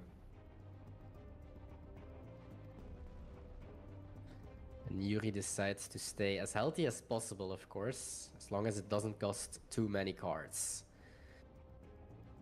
But from now on, we probably have like almost every single turn a Dawn on leader, so we will at least draw an extra card, and I think that is quite relevant. Having that Dawn on your leader is so relevant for Ace, for drawing that extra card of when they get rid of Marco, you draw 3 cards instead of 2. Yeah, I agree for sure. It's obviously why I think why you push pressure when Ace doesn't have the Dawn on leader, because they're not getting the free draw. Obviously, the Dawn Found out y'all couldn't hear me this whole time. That's crazy. So you theoretically only have 3 instances of an extra draw from life with leader effect. So the turns where you don't put Dawn on leader, when you're going on an even curve, right? You want to play your Marco out, or you want to play the Josu. You don't have the. It's not Yeah, like shout out my guy Frank. Just put a Arrested Dawn on leader to adapt to the curve. So just pushing that to make sure that Ace is just getting rid of cards in hand, or having to take the life and not get the free draw. I think it's really important because look at Enel's hand here compared to Ace's. Ace only has 2 cards left in hand, but Yeah. Damn. he has a very healthy board and life total. So if Sedat also already uses leader ability, so if Sedat can't like freeze the Marcos, Yuri can put a lot of pressure. Like swinging 7s is definitely fairly easy with 6k leader and 6k bodies, so he can potentially put a lot of pressure. Also, if this Stan is going face, he's drawing 2 extra cards. Well, 1 and 2. Ooh, we do draw a 6-cost Boa. Also really good in this matchup. Yeah, it's incredibly good in this matchup. Especially right now, right? You're able to like stop the NL and then bot deck the Ohm, which is really good. Let's see what the options are. So we've got the Iron Whitebeard event. Yes, and we do have, yeah, if you have this is obviously better. Of course, yeah. I think we will pitch to Roger or another brick. Okay, Boa, he is saying I don't need Boa anymore. Right. It was definitely a brick that we are getting rid of. Yeah. So it's interesting that we've used one 10-cost blocker Nugate for counter. One got bot decked off of the Ezo or Garp search, and also we just played one. So only one left really to play with, and obviously we do see the Divine Departure in hand. So I wonder if we're going to remove the Nugate immediately. I think so. You're only at 1 life right now, so Yeah. you don't want this Newgate to be able to swing the upcoming turn. So I do think that we will have to go to a quite defensive approach right now, like freezing the Marcos and getting rid of this Newgate is definitely on the game plan of Sedat right now. Absolutely. Because if you can like get rid of the Newgate and freeze the Marcos so they don't get any value, I think you're back in a quite good spot as purple NL. However, this ace is doing pretty good. Also, I do think, of course, that he used the Newgate as counter one turn because he already had an extra one. Yeah. Right. You don't want too many bricks in your hand. Mm-hmm.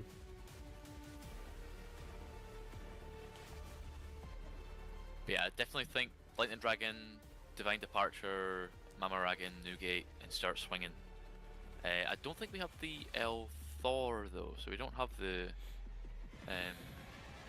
like the free removal. We will need to swing into it, but Yeah. that's that's just as good. Mm-hmm. Very important. You have to put a Dawn first on something before you Yes. use your Divine Departure. Definitely something that we did see happen already. Luckily not this weekend. But where people forget to put a Dawn on someone. Mm-hmm. Yeah, it's something that you just kind of gloss over, right? Like, oh yeah, I need a Dawn on someone, that's fine, whatever, I'll do that. But, especially in L, when you only have 6 Dawn, right? And you need to rest 5 of them for the effect, that you need to... All your Dawn are getting used. Right. In terms of the active Dawn anyway. And then you'll get 1 active back with leader effect once you Dawn minus for something else. So you're just debating who to put it on. I mean, could go on Ohm or leader, right? Because Ohm could swing. Yeah, for 3. looks like he is indecisive. He is going to swing 6. Starting with a 6 to see how the ace reacts. Yeah.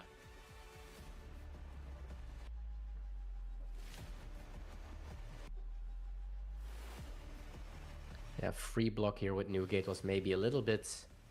that would basically give a free Mama Ragan to Sedat, because then he doesn't need to use the... Another 6. Yeah. Definitely don't think you want to block with Nugget here. I think you want to force Mama Ragan. Especially because we've seen one get used, and then you use one as counter in the last turn. I think Senior Pink grabbed one back too, so want to force it out of hand for your future turns. think we will see the Divine Departure right now, unless he decides not to play it. Okay. Okay, decides no Divine Departure this turn.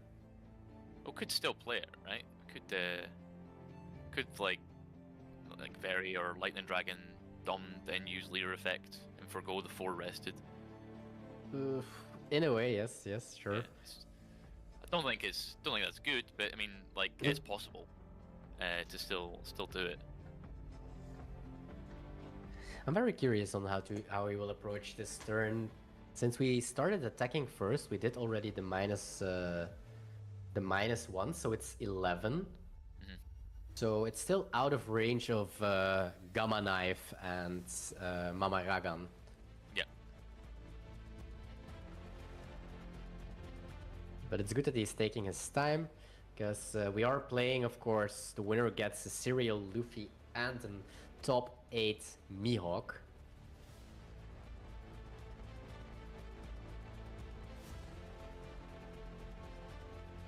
Oh, there's the Thor. Bit late.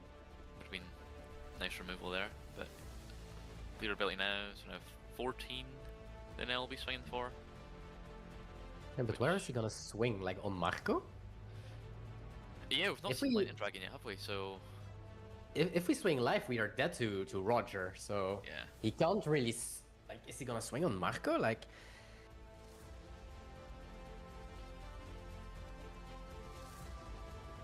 I'm lost. yeah, I'm a little confused too. I mean, maybe. Do we have a Lightning Dragon? We don't. So we can't freeze the Marcos as well. Yeah. Yeah, it's going after Marco. I think Yuri is very happy to let it go. And okay. He probably missed Nugate did survive the turn. Yes, Newgate surviving a turn is insane, and we were able to get rid of it. So that I think we were right, because Yuri had only like 2 cards in hand or 3. I guess they had a Marco active, and we couldn't get the Marco arrested. Yeah. I think that was maybe his main issue. Like, okay, I can Divine Departure, I can Mama Ragan the Newgate, but what do I do against the active Marco? Because okay, then first swing active Marco blocks, and then they have 4 cards in hand, and 4 cards in hand I can't kill the Newgate potentially. However, you did have like your leader, you did have an Altor to boost and to if you really want to. I don't know. This turn was a little bit weird. Yeah, it looks. I mean, you didn't have the Thor until the draw once you've already used all your Dawn. I mean, if you had that at the start, then maybe you know, you could have Divine Departure and then Ohm make the Newgate a 3k, and then you know Thor would then deal with it, which would be good. But I think that was a bit definitely a tricky spot. We just saw double Yamato play, draw 4, swing 8, and then yeah, just pass. Really setting up for a double Yamato. PTSD, I saw a very good friend of mine losing after he played double Yamato. Never forget. But yeah, we do have 2 blockers set up. We do have a live, and we have a lot of cards in hand thanks to this Yamato. That shit crazy. Yeah, I think we've got 6 or 7 cards in hand, I think. And then obviously 1 life, Dawn on leader. You got the Marco draws. Had to hit him with the yeah, Lord. There would be 8 in hand.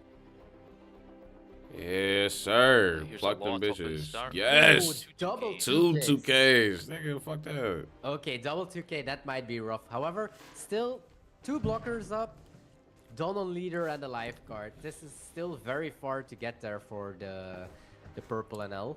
Right. But getting both 2Ks is crazy. Yeah, it is crazy. Though. Well, this will be maybe closer than we thought. Yeah, that is pretty nuts, grabbing 2 2Ks there.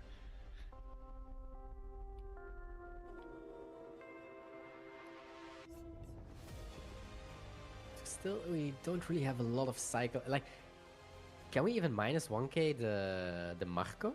We don't have a kitten, I think. I mean, move the Ohm. Right, Ohm can do it. Yeah, yeah, Ohm can do. Ohm can get minus 1k, and then we can still Mamaragan the Marco. Yeah.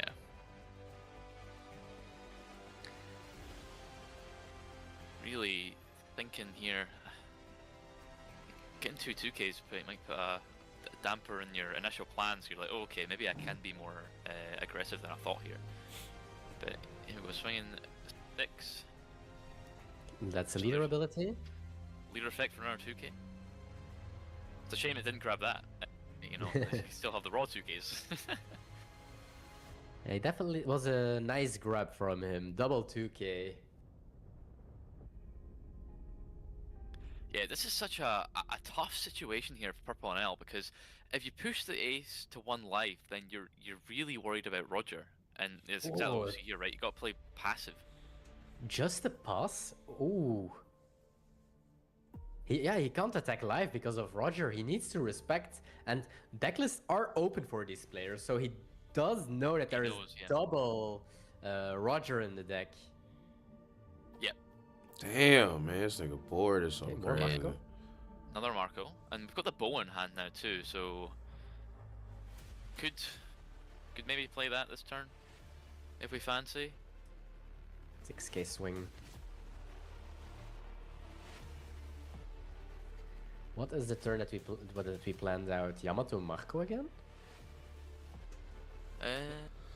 Is there another Yamato? Yes, I think so. Yeah, maybe Yamato Marco then, yeah. Yeah, why not? 3 Yamatos. You just lost 2 2Ks, so you need to refund yourself. Attack 7. So we're not really doing the aggressive approach. I thought that he would go for Marco and split the dons. Okay, down to 0, so next turn we are open to Roger. Roger. So yeah, Yuri is just gonna play it very safe. Very 3 safe, blockers, 1 don on leader, 1 live, and quite some cards still in hand. So God losing from damn. this point is very tough. And next turn we do have Roger. So this looks like a GG's. I told you, man. if, And nail, bro. It's Sedat, not like I think you need to think it very can't be fast just right me, now, bro. because you Yep. well, you have to acknowledge that you can't win anymore at a certain point at least. However, we do have some ways to rest Marcos, but we do have to acknowledge that we can at some point that we have to play faster, because it's a best of 3 and you only have 40 minutes left on the clock. But let's see, maybe he is gonna play to his outs. He's gonna Gamma Knife. Knife and Marco, okay. Mamaragan, one of the Marcos. So I think we have Marco 2. 5K. Got the L4 for the now 1K Marco. But we also have a double Mamaragan, so we can rest Oh, that yes, one yes, as so we do. well.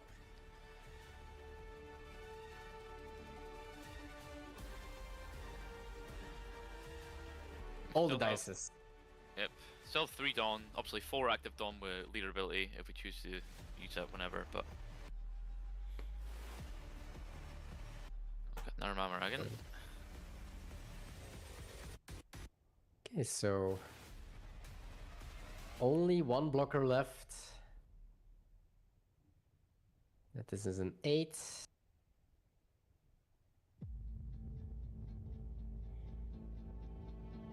Whoa. The trigger on Fire Fist. Wow. Yes, -4. Ah, that's why it's in the in the deck list. Perfect Yeah. trigger. Perfect Minus trigger, 4k on this NL. That's crazy. Yeah, that is tough. That's crazy. Is NL the best target? I think so, right? I guess it is. I was thinking, is it better than Senior Pink? That's a good point. This- Yeah. I mean, both are 10k swings, I guess, if you put the 4 Dawn on Senior Pink, but But the NL is still an attacker, right? So But yes, I Yeah. guess it doesn't matter. I think he will get there. He Yeah. can buff with Yeah, we can buff with L4s here. yes. So And that's then minus obviously choosing not to 3, KO.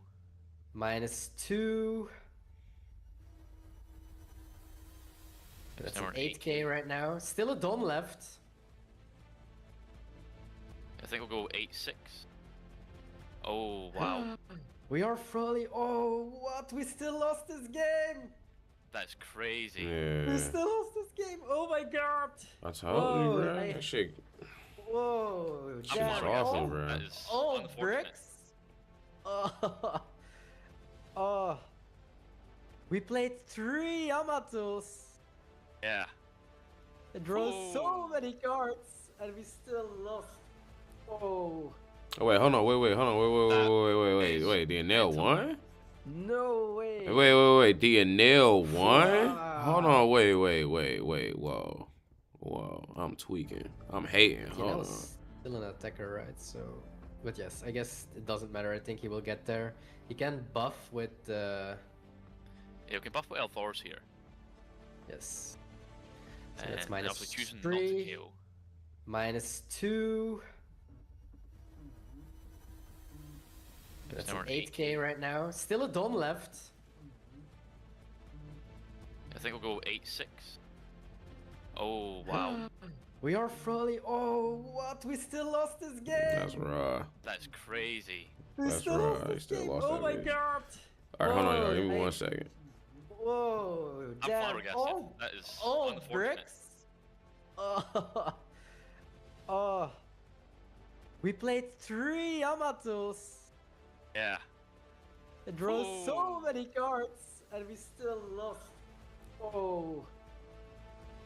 That is mental. No way. Phew. Wow. That was looking so good for Ace there, but that's just the power of Purple and L, right? The double Mamaragan to not worry about the 3 blockers, right? So got rid of 2 of them, and you know being able to attach the rest of Dawn, and then having the L4 events to boost up when you're out of Dawn too. Crazy. I thought the Firefish trigger would have really like clutched it there, even if the hand wasn't too bad. But I mean, when the hand is 4 bricks, Yeah. wow. Insane. I think that Settle is like, no way. Fire Fist trigger, he's only playing 2. And then he's going in with an 8k swing and he wins. He's like, insane. And that's why you don't play 3 7 cost Zoros. They're all bricks. Oh, wow. I definitely did not see this one coming. No, near that. I was like, wow, this is great for Ace here, right? Winning the where you lose a dice roll is great. And then you know maybe lose game 2, but then game 3 you'll have dice roll, and like that's good. But wow, Absolutely. That 4 cost law was amazing. yeah, that 4 cost law like really got it. Oh wow. Fuming. Insane. 2k counters. Those were only 2k counters he had in hand. What are the odds? Yeah. All the power of random discard.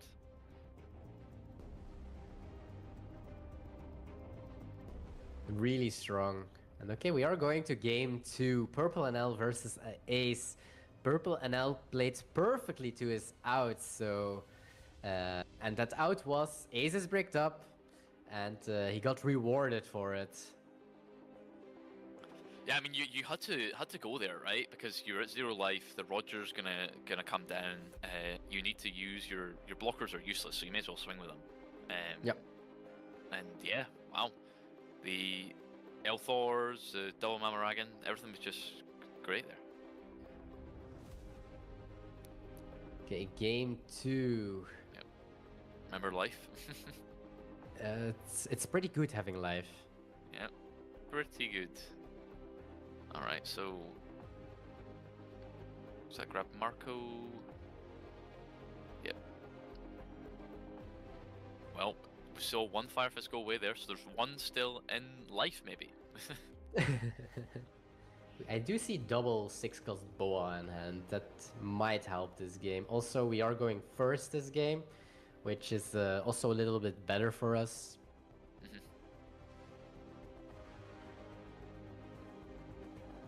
Grab the Atmos. Nice 8k swing.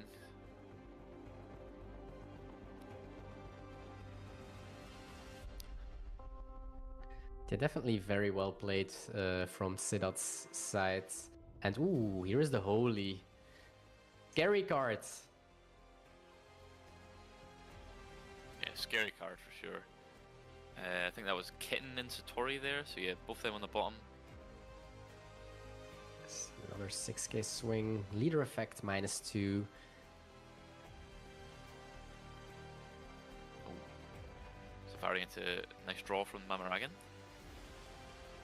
Good getting them up because resting the aces' bodies is just like the Marcos, denying them the draw 2. And then if you do see Lightning Dragon, which we didn't see any last game, obviously that's also fantastic. But here's Marco now, so that's a good thing. It's been on the odd curve with aces. You're able to play the Marcos and the Josus and stuff with having the extra Dawn to put on leader, which is nice. Obviously the Boa next turn too.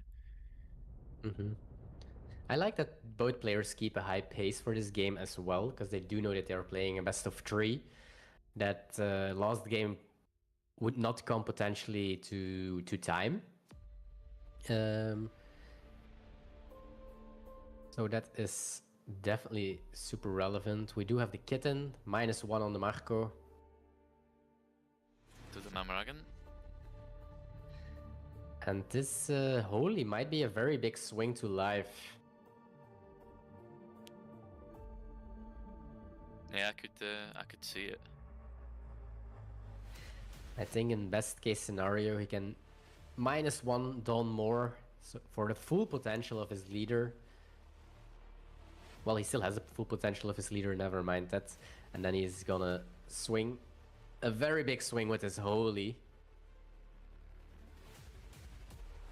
Yeah, as last previous game, he is getting rid of this Izo ASAP because he is respecting the Eltors. Oh, and he needs to take 2 lives. Yeah, the hand was And the bricked third one. again. I think there was a Newgate, 2 Boas, and I think I saw Roger as well. So, wow. Alright, yeah. Yeah, this game too might go very fast. Also, don't forget this Holy is a 6k. Okay. Apparently, whoa, we are And the breezing ult. through this shit. We saw that yesterday in the Bonnie versus Purple NL game. Well, we have double 6-cost Boa, so we can at least freeze the NL and bottom deck the Ohm. We have to stay positive about things. Here's Mamaragan and the Gnome. Got freeze and bottom deck the Ohm. So this is quite helpful for the ace side, but it's looking very tough already. Yeah, especially the Marco getting frozen like as soon as it comes down is very unfortunate, and we're probably gonna just see a more filtering and more drawing. So we might see another Lightning Dragon too. So Alright. Marco might be out of commission, but I mean this turn doesn't look too bad. This could be probably like setup turn, maybe a Frankie or a Reiju come down, not got the NL to swing with. Yeah, I can see Frankie. Definitely a good card to cycle some cards, draw some extra cards, finding the ways to get rid of cards. Like imagine a Gamma Knife Altorir on the Boa or something. Yeah. There's the other Lightning Dragon, so that Marco is sitting pretty. But no Yeah. Gamma Knife. No Gamma Knife, yeah, I was gonna say that's the only thing we're missing now.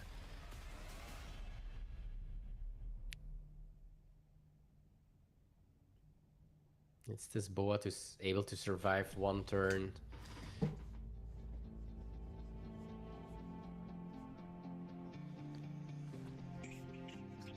Not the worst Alright, draw. hold on, y'all. If he didn't have any 1 cost. But maybe he just want to swing as big as possible with the Holy, of course. Yes, he wants to.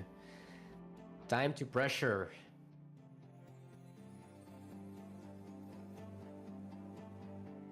Yeah, I think like we've taken the double attack last turn on only 8,000. I think you should pressure here. You know, I don't think you're in any danger. You froze a Marco again. It's only Boa and Ace as valid targets, and your Nail's going to be able to swing next turn, as we see here with the Iron Whitebeard into 10-drop blocker Newgate. Now have a 8-10. Oh, sorry, I forgot. We're on an odd curve, so we have a a 9-10.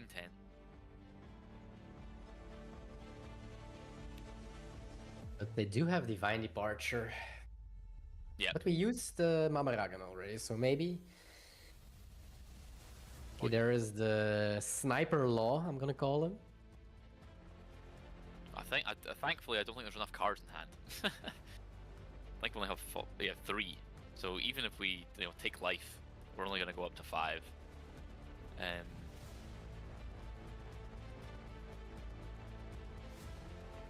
Divine Departure, -8 on this Newgate, so that means we do have another Mamaragan in hand.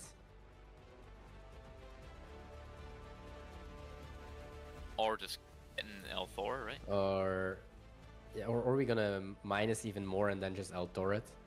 Yeah, I see 2 Nope. kittens in L4, so... Yep, 1 is enough, of course. That is also pretty good. Oh, this looks very Yeah, painful. That's game, I think. I think so, yeah. You're just so far behind now, and have like nothing in hand. Still have to worry about the... Obviously you got the Frankie swing, and then the NL. Yeah, I think it's game if we saw the hand correctly from the ace player. Just have to figure out how he wants to do it. Leader ability. He's gonna put the rested dawn on Frankie and going probably 10-11. 10-11, And yeah. I do think that we also saw an extra lightning dragon, so even. Just drew an extra card from life. Obviously, you drew 1 from the blocker Newgate. Instinct there. I think Yeah, Sedat didn't matter is, anyway, but wow. I think that Sedat it might be the nicest guy Yeah. in the world. Like, Yeah, yo, that game was crazy. at the though. start of the game, he was like, "Yo, don't forget your life," and Yeah, now he that's was like, crazy. "Yo, you So forgot this to is draw alright. from your leader ability." Oh, no, it's not Sedat- like you already Guess they remembered the got draw, one more but after put that this. one back. Yeah, it's good, great sportsmanship from Sedat there. So moving into Yep. top 8, fantastic. Yes, That's bagged himself. congratulations to Sedat. Yep. So Serial Luffy, Gear 5, Yellow, EVO4 Secret Luffy, serialized, got, and the Mihawk got. So now got the whole shebang of the Boa, the top 16 Croc, and now the great 2 top 8 cards. So really, all the top 8 players, you've won. You know, well done. You've peaked. Obviously, you still get the title now on the mats and stuff. I mean, really, the exciting big stuff to play for. Well done. You've got it. Bagged it in. Yes, congratulations. I think he's very happy, and I do know sometimes I have a very small eye for the chats if it's possible during the rounds, and I did see that Sedat also has some fans in the chat, so they are also really happy for him. Great sportsmanship, looks like a very friendly guy as well, and yeah, he got there. He got the serialized Luffy, the Gear 5, which looks amazing. He got the Mihawk, he got the Crocodile, he got his finals invite, he got a lot of event packs, and he got the Boa Hancock. Like, this guy, I think no matter what That's happens wild. in the upcoming rounds, he's a very, very happy person. That's wild. for He this beat both them weekend. niggas. However, yeah, he beat both. He beat both stay times. locked It's kind in. of He crazy. wants the champion title, the aura of Alright. putting a playmat that you Yep. won for first place and second place. It's like, it's terrifying. So so it's really, really cool to see. All right, so maybe I'm the problem when it comes to a nail. Cause really, I gotta see some UI Nami ones, man. Why is it no matches with that? Where the Gene Bay is a fucking what? No, Gene Bay is actually raw. I'm not gonna lie. Let me stop playing. Nami is not up here. That is crazy. Okay. I do want to watch some matches. You want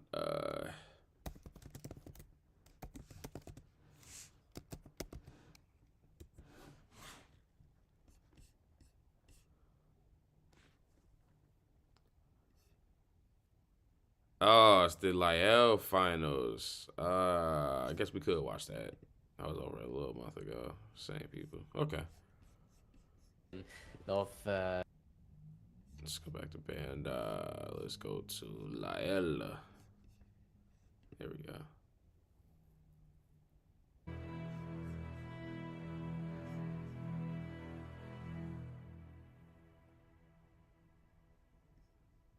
RG Luffy is easy for her now. Oh, the mirror. Fuck it, guys. We gotta watch this shit. We gotta watch. I'm sorry.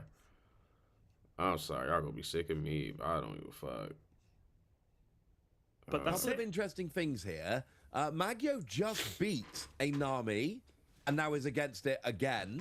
And Jonas just won an NL mirror match and is immediately going into another. Right. But I've run And some Luigi numbers Amato. like I did in previous rounds. All right, so this is like the big guys. Luigi Amato, Jonas. Who else? Okay, Jonas is up there. Okay, so it's. Oh. Okay. All right. So we got a red green Luffy versus Anami. Lucy versus Anami. The nail mirror match. Jonas versus mirror, and then a green GP Luffy versus an ace. Which is interesting. Meaning there are 2 NL, 2 Nami, 1 Lucy, 1 Ace, and 1 each of the 2 Luffys. Anel is not having a good time in Top Cut. Now, we're down to 2 remaining.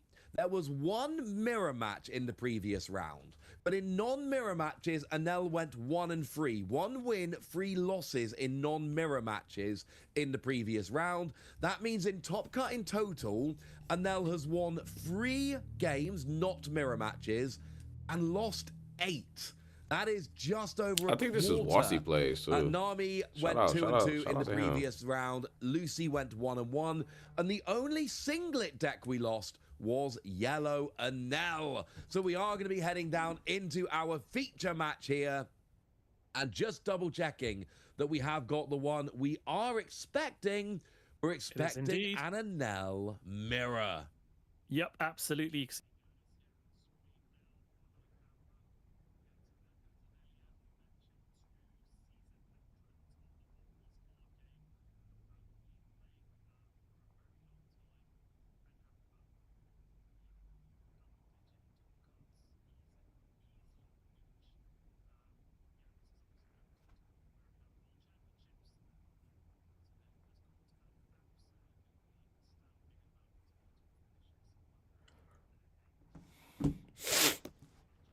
My nigga Jonas with the waves. You know what I'm saying? My nigga Tiger Woods. Nigga Jonas Woods. There you go.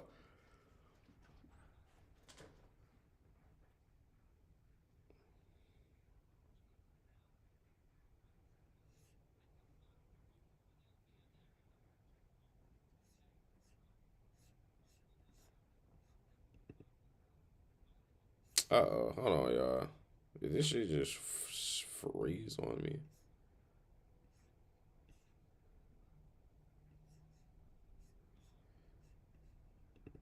Hold on. I gotta fix it. Or did we? Yes, we did. Sorry. We did, yes. That's why there's no Don on the field. I was going to say, we did see him using it. So, yeah, 2 Don now for Jonas. Starts with a 5k swing with leader, and Mirko will take that. 1 Don to See play if I can out. upgrade the quality on this. Hold on. Another row. Hold on. This is atrocious. What is this? Don minus. Let me try to refresh. All right, hold on. All right, just let me get this together. Hold on. What is that? Passing over to Mirko for 2 That's just how his it first look. turn, and he plays. It's like the Spider-Man joint.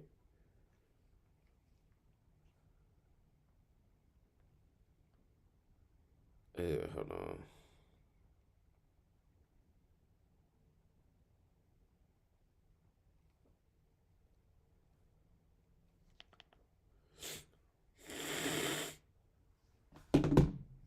Like the Spider-Man joint, the fucking Miles Morales shit. Ugh. So, Toddy, first of all, Don -1 to draw a card. Yeah, absolutely. And we didn't see Jonas using O mobility. Or did we? Yes, we did. Sorry. We Yeah, did, he yes. That's why there's no Don he on the field. I was going to say, we did see him using it. So, yeah, 2 Don now for Jonas. Starts with a 5k swing with leader, and Mirko will take that. 1 Don to play out another Ohm. Don -1 drawing card. And what will Jonas do here now? Opportunity, obviously, now turn 2 to be able to use that leader ability to be able to ramp 1 active and put ramp 4 rested and be able to put them underneath the leader. We immediately go for a lightning dragon, not a thunder dragon. And that is going to, well, not do very much. It's going to draw a card, actually. That's all we're going to get. Yeah, not choosing to attach any of that Don to one of the characters. The Ohm was available. But no, this is all about just getting your board nice and wide, trying to get a Holly on board potentially next turn, just to try and push ahead. So we start with So the thing about like mirrors is like, I'm not gonna lie, like anytime I get him on like not on rank but just like playing on the sim, I kind of just go to the next game because them bitches take forever, bruh. It's about like who set up the board and like the first person to slip plus like the first person to actually strike. That's kind of what it's about because it's just crazy. It's annoying too. okay, swing. There we go. I'm not seeing any super rare Enel in either of these decks. I'm not seeing a single super rare Enel in either deck here, Taj. Interesting choices. I think both players have sort of teched different mechanics. It probably shows why they're still here playing as well, to not just tech for the mirror match, but maybe against other matchups as well with their choices of particular characters in these decks. And we do see a Reiju that Mirko played last turn, and now we've got Jonas doing a search with that Charlotte Pudding, looking at top 4 cards, and takes an event or a Sanji. There's a lightning kitten coming out here, nice and simply to start off with. We are going to be playing that Thunder Dragon, but there's nothing really to stop coming active, so it's really just drawing it, using it to draw a card like we saw on the previous turn. That Lightning Dragon coming down just to draw a card, and Jonas just cycling through his deck, trying to get towards those cards that he's looking for. And seems like we're going to be playing, here we go, Send Your Pink. And of course, we expect to see this when we don't have that super rare. Yeah. We do expect to see Send Your Pink coming out. Yeah, absolutely. So picked up the Lightning Dragon with that Senior Pink. That from was Clash, genius though to use plays it and again then to get it back with pink. just cycling through, getting rid of all the Lightning Dragons, drawing cards. Really important to be able to find the right pieces in this mirror match. And we do see Ashura now coming down onto the board. So already established 5 characters on board here, Jonas. So he's going to start off potentially with a 5k swing, or is he going to activate leader ability first? I'm going through these deck lists in as much detail as I can. They're incredibly similar, and I mean incredibly similar. Here's a 5k swing. The biggest difference I can find right now, and it's not a very big difference, in Jonas's list, we've got 3 Reiju and 4 Puddin. And in Mirko's list, we got 4 Reiju and 3 Puddin. That might be the only difference between these two lists. And we do they see are very, very similar. Both these players on the same wavelength. And given that they are 2 of the top players around, that might say something. Here comes a Puddin from Jonas. Going to search out 1 more event card. Yeah, swung with that Shura, then replaced it with a Pudding with that Don that was restored with the leader ability. So yeah, we've got Mirko down to 2 life now, and Jonas has got 5 bodies on the board. But more importantly, those Puddings have been doing a lot of searching. We've been using those Lightning Dragons to draw a card as well. So cultivated his hand to be quite useful, I think.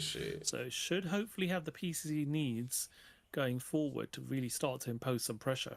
So let's see how Mirko responds. This nigga Jonas all professional and Wow, he's shit. got the Look at Raging, this. he's Hold got the on, hold Satori, on, that's- y'all. Look at this nigga. This nigga has the dice. Hold on, look.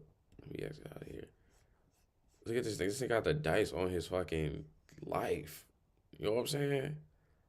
When nigga at locals, you know, got that. That shit, nigga. The etiquette is crazy. He's got for the time being. He's got all 6 on open. It's a nail that happens very, very quickly. Here comes the put-in of his own, that lovely, the championship version, having a look at the top cards of his deck, trying to find an event or a Sanji. It is an El Thor coming down here. Yep, very useful in the mirror match to just deal with those little bodies. Yeah, could pop one of those smaller bodies right off the board if he so wished. Mm-hmm. Would be a nice little option. And boosting your 5 power Don's still at the same open and time. available. Something being eyed up here. There's something Yep. he's planning on. And it looks like we're playing the El Thor. That is going to go and get rid of one of those ohms straight off the board. We are then going to get a little bit of a 1k bump to Satori here. Just in case. You never know. No rested characters to go after. So you would have to bump this up a little more if you're trying to go after life. But it's always an option. You can go after that in a minute if you want to. No one's going to stop you. Yeah, absolutely. But yeah, the Ohm was definitely the right decision there to get rid of that. With the El Thor, we are now seeing a Senor Pink of his own from Mirko. Just having a look what the target would be from the trash to go back into hand. Yeah, whichever event you like. Well, it was only one thing in the trash, wasn't there? It was El Thor, so... Yeah. But still, Yep. get whichever one of those ones you like. So yeah, rest the Ohm now, The Mamoragan. and now can really swing into that to get rid of both of those Ohms, because there's always the danger of Holly coming down and giving that Ohm double attack and 6,000 base power on Mirko's turn. So Mirko would want to make sure gets rid of it while it's still a 2k body.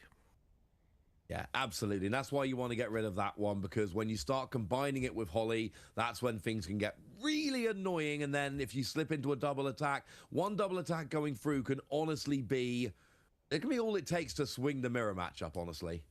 Yeah, absolutely. So we've now got 5 characters on board for Mirko, having played that Ohm with a Don that was still available.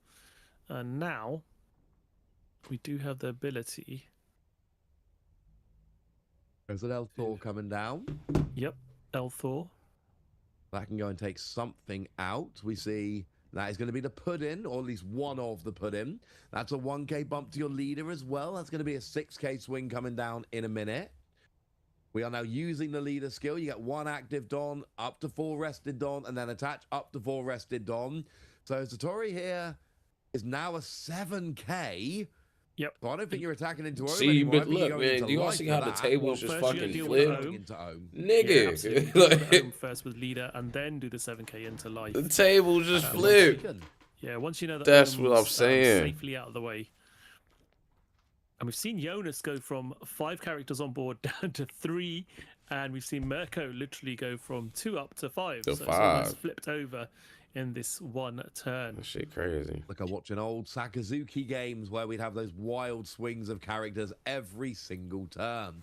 Now, I said the life was taken, but it wasn't actually taken. Jonas went to take it, changed his mind. He's now looking at his hand, so we're trying to resolve, and it is going to be life is taken. But Jonas just took a minute there to decide, is this actually really what I want to do?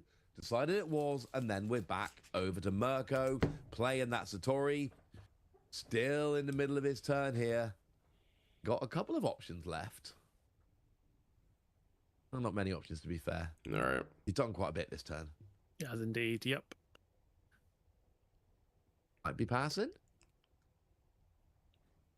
Could still use an event, but no, decides to pass. That's Yep. it. That's the What do you thing do with now? this NL deck. Even though you're tapped out with all your Don, you're like, well, actually, you just need to do Don minusing. As we saw, Mirko to great effect earlier, pretty much going down to 0 Don. in hand, and then using the leader ability to get most of them back up. But we're starting off now with Jonas playing a Reiju of his own for 4. And that should be no, that's not going to get the boost. There's only 3 events in the trash, but there is event number 4, so that now will give the boost to Reiju. That will get the +5 cost, the +2k power. That should, there should be. Yeah, there are 4, so that boost needs to come down now. Yeah, Mirko didn't have enough events in trash, so that Reiju was able to be tapped down there, and now it's still only a 5k, so Correct. Can be targeted now. And your pink seems like a pretty good option, or we can use your leader, or we can whack some Don onto Puddin if that's where you want to go. Either way, I think you're right. Take that out before it becomes an annoying 7k blocker that you've got to be dealing with. All right. Yep. Okay, Lightning Kitten here comes down. There's a -1k. That's going to make it even easier to get off the board. And now we see the leader swing. It's going to take 2k to save it. Right. And with it being Reiju... Yeah, or you activate an event and get 1 event in trash, and then she becomes +2. So there is that as well, option. Okay, I was going to say, well, we had the event before. That should have been 2k earlier, and they took a while to pop it on there. Okay, so now it's going to take 4k to save it. That's asking a lot. We've got 7 against 4 right now. And remember, those Enel events don't work on non-Enel characters. Yep. So we're just trying to resort. Yeah, there we go. So the swing from the leader into Mirko's Reiju was countered with a 2k Sanji. We see the Shuru come down. We see the Ohm come down now. So we have established a board again as far as Jonas is concerned. Right. Does have that Reiju at +2 and 9 cost, which is very useful indeed. Leader effect now being activated. So where is this 4 Don gonna go? Probably on the Pudding. Yep, as expected. Into the Reiju. So we've already saved it once. Can we save it again? This is a 6k swing into a 4k. There's going to take a 3k counter to save it, which is asking quite a lot at this point. 6 into 4. Tie goes to the attacker, so you need to get up to 7. Yep, so he's going to use Divine Departure. That is a 3. I would do it. So it does a lot of resources, but you kept your Reiju on the board. It took a lot, but oh wait, no, was it not? No, I was going to say. No, it does. This is what I was saying. Now there is 4 events in trash. There's 5 now. Now it's been saved, but it also now becomes +2k as well. So 6k body now. Still can be targeted by that Senior Pink. Absolutely, it can. Of course, it has +2, but it had -1 from the event from Jonas, so sitting there at +1 in total. We do get rid of the Ohm with Elthor, so that's off the board. And Senior Pink gets to +1k. Now we're putting a Don on there. We're still going after this Reiju. 6 now, so that's 3k counter needed. Mirko's lost a lot of resource trying to save this Reiju, so... A lot of resources. You saved it from Leader Swing, then you saved it from Puddin Swing. Yep. Are we saving it? And we're saving it again, but that's so much you've used there. You've still got it, and now it's at +2k, so it's beefier than it was before. I mean, I know it's a good character, but that was 3 attacks you fended off just to save that Reiju. You better get a lot of benefit from this going through the next few turns, because you just gave up a lot to keep it on the board. Yeah. Yeah, and Jonas probably pretty happy with that. Managed to establish a board again, but at the same time got rid of an Ohm and managed to take full advantage of Mirko only having 3 events in trash and target that Reiju by resting it and starting to target into it, and Mirko losing so much resource as we stated from hand. I'm Jonas, I'm delighted. Yeah, absolutely. Fine, keep your Reiju and lose like the rest of your hand. I'm down with that. So that Pudding is now gone. Satori swung into it, looked at the top 2 cards of the deck, placed them at the bottom, and the 2k swing was more than enough to take the Pudding out. Senior Pink now is probably going to swing into the other Senior Pink, maybe, or into life. Absolutely could. And this is what we're seeing turn after turn. Mirko did a really good job in the last turn of just destroying Jonas's board and has already started to do that again. Jonas did build up his board, but there's only so many times you can do that before you start running a little bit thin. For now, we got the secret rare Enel coming down. It has to be. They're not playing the super rare. And that lets you look at the top 5 cards of your deck, find any card you like, doesn't matter what it is. And then you get that, and you have to trash a card from your hand, but you do get any card you like from the top 5. And crucially, you do not have to show your opponent. I'm starting to think about time here, though, Taj, because we're a quarter of the way in, and we are not that far into game 1. So I don't think we're going to have time for a full 3 games here. That puts the winner of game 1 at a bit of an advantage moving forward. Yeah, it's usually the way with a lot of mirror matches. It becomes a sort of toing and froing who's going to sort of budge first. But with this particular deck, there are, depending on what events you find, there are ways to deal with stuff. So again, that Ohm, another Ohm removed from Jonas's field there. So that's I think that's the 3rd one now, which really does have an impact. And we are going to go into that Senor Pink as suspected. -1k, so that's going to make it easier. Pink takes out Pink, and just like we saw last turn from Mirko, he is just going after Jonas's board, trying to make sure there is absolutely nothing that is going to be left there. Yep. The only concern he's got now is obviously that Reiju, which he did so much to try and save, is still rested this particular turn. Cannot be targeted to be rested again, so Jonas will have the opportunity next turn to potentially target that Reiju while it's still available as rested, but Mirko now has that pudding of his own that he can swing with, currently a 6k.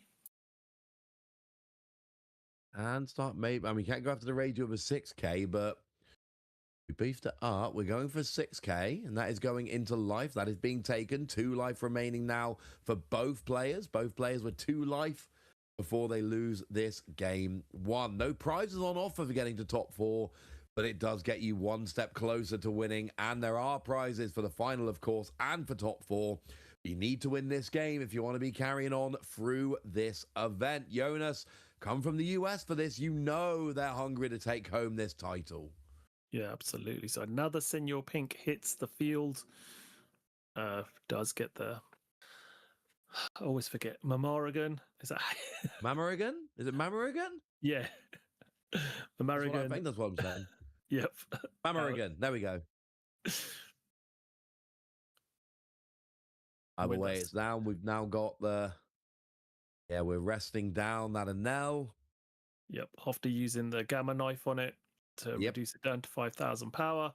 Absolutely. Rested.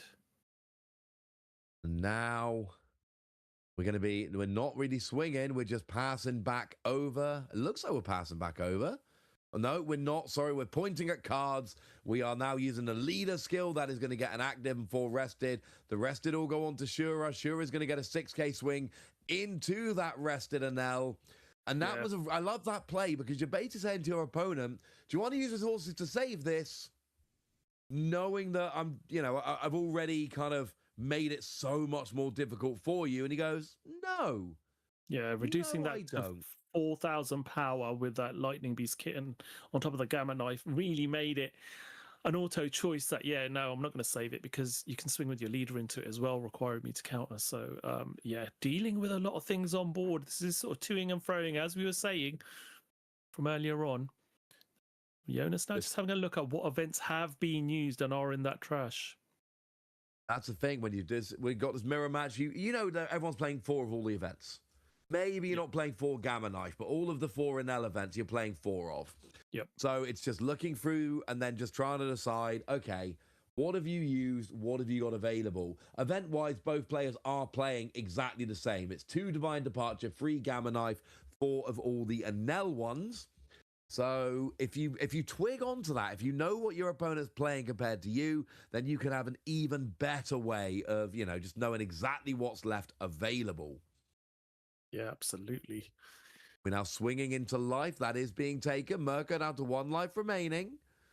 Now deciding, do I want to swing with a Reiju blocker as well? I do.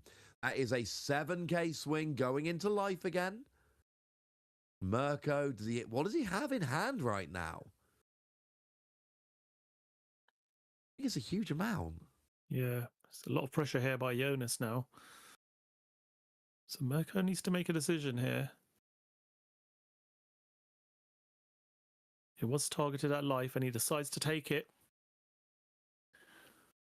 Pass his turnover.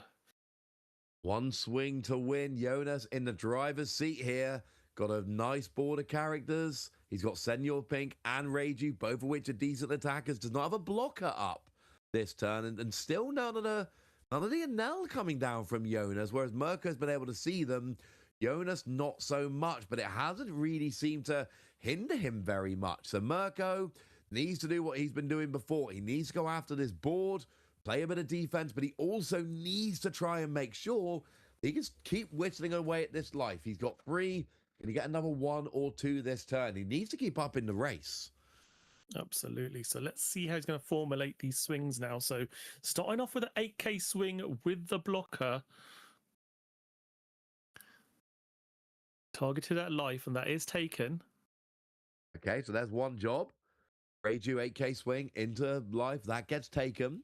Yeah, but as a Now- player, as Jonas, yeah, you take that because you just don't want to give any information to Mirko as to what you've got. Now, 10 cards in hand. It's a lot. It's a lot, and I think Jonas can probably be able to deal with any attacks coming through now.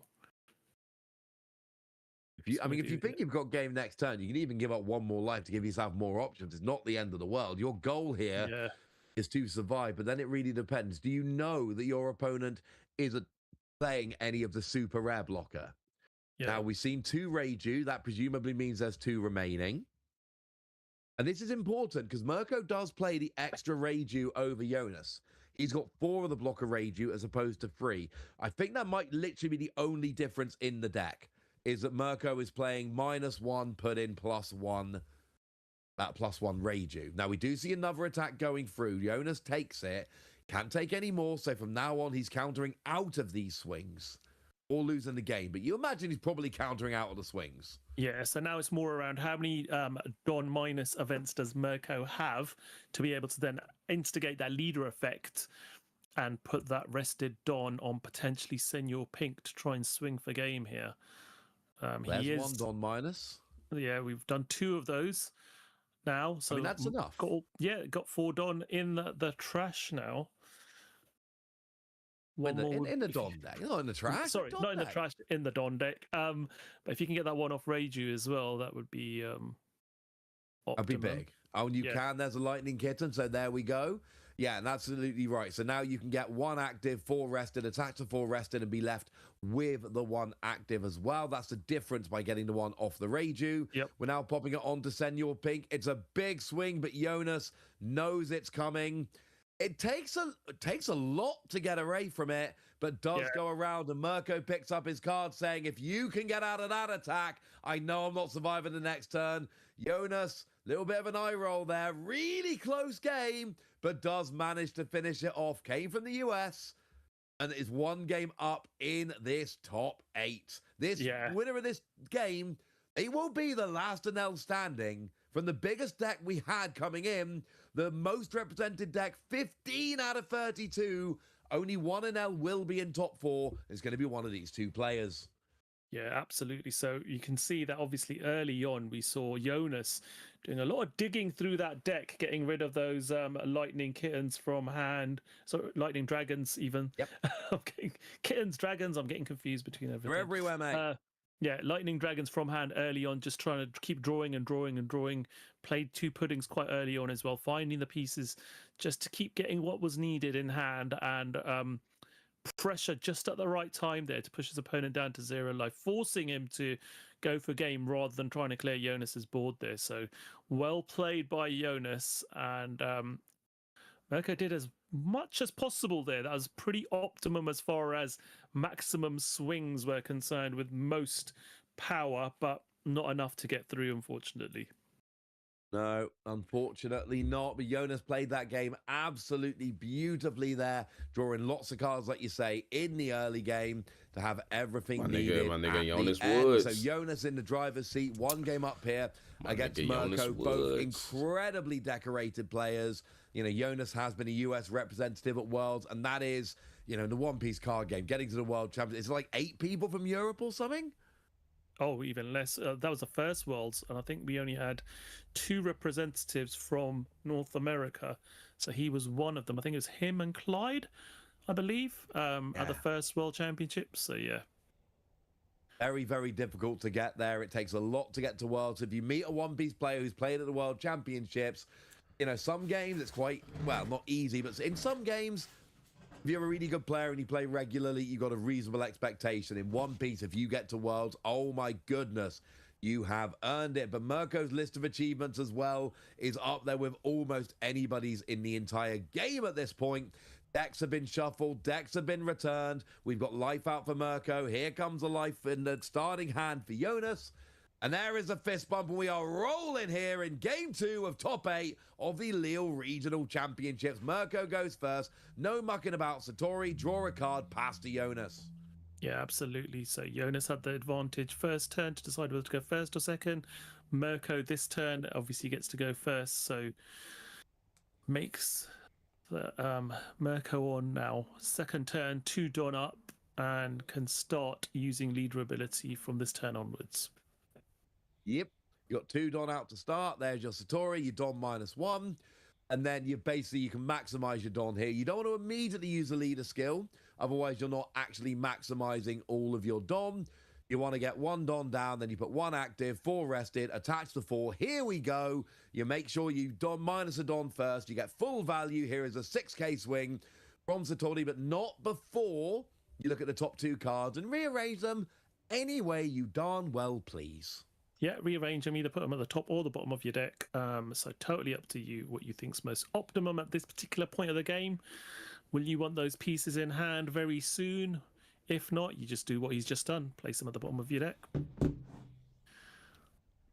Then we are taking a life off with that swing from Satori there. And now I think we're Don minusing 1 with that Lightning Kitten, just drawing cards. Yep. Not doing very much else. It's mostly just drawing cards, and that'll do. We pop a Don on the leader. We get a little tentative 6K swing. That goes through as well. Jonas down to... Let me try something real quick, y'all. Hold on.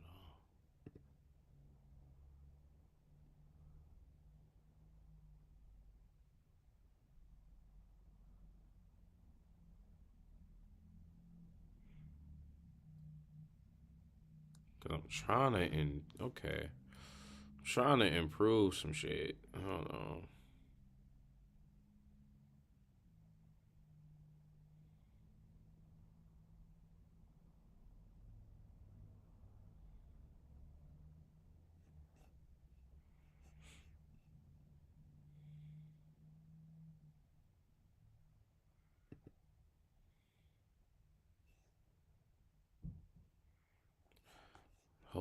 Hold on. There's nothing else that I have.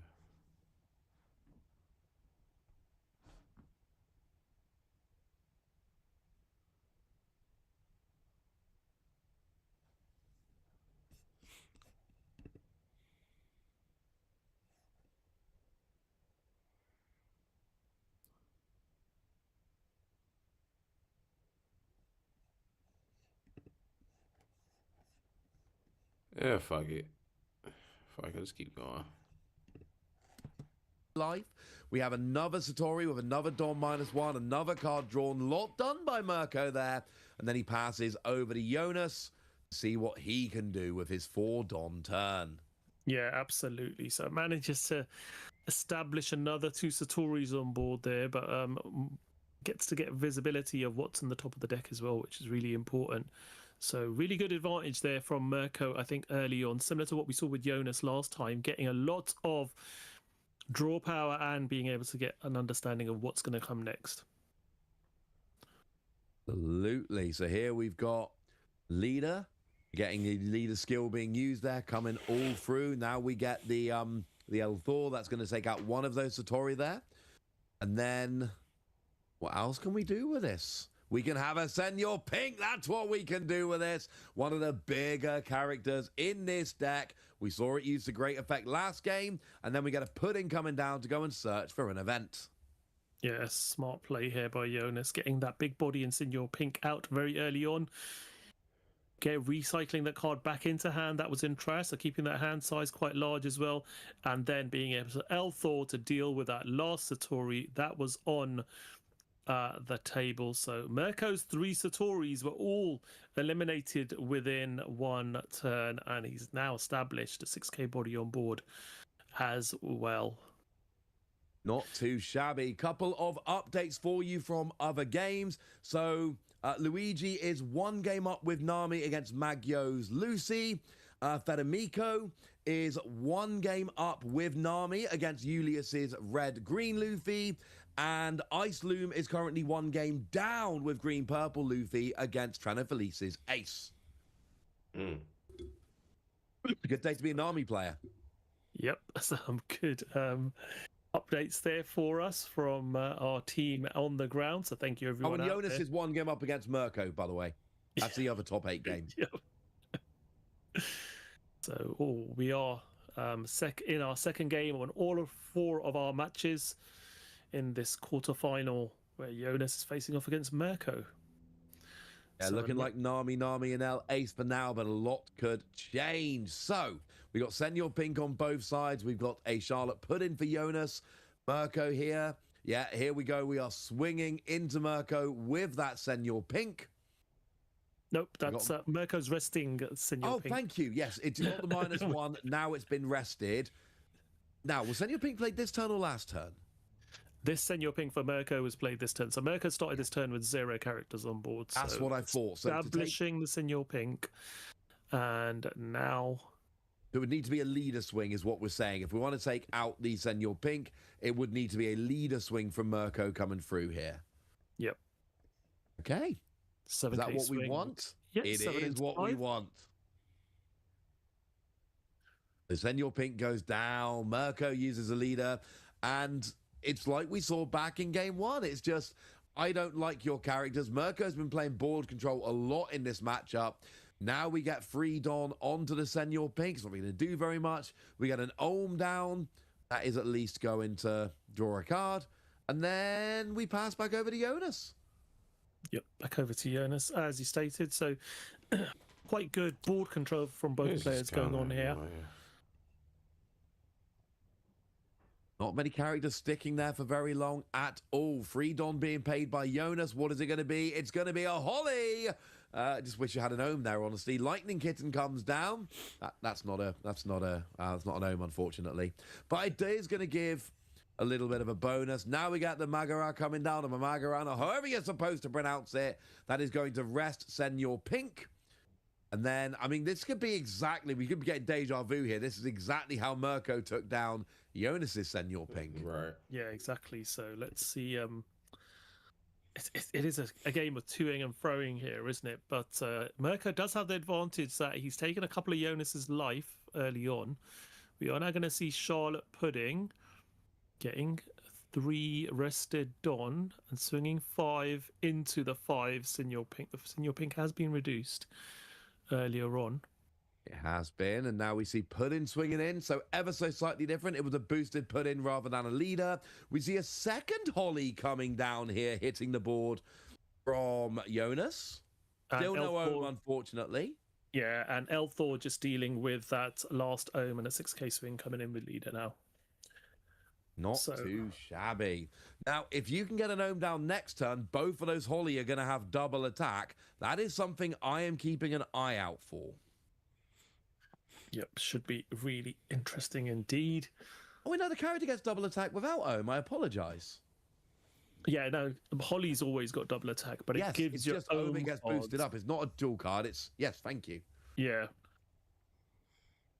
Not too shabby then. Yep. Natural 4K, double attack.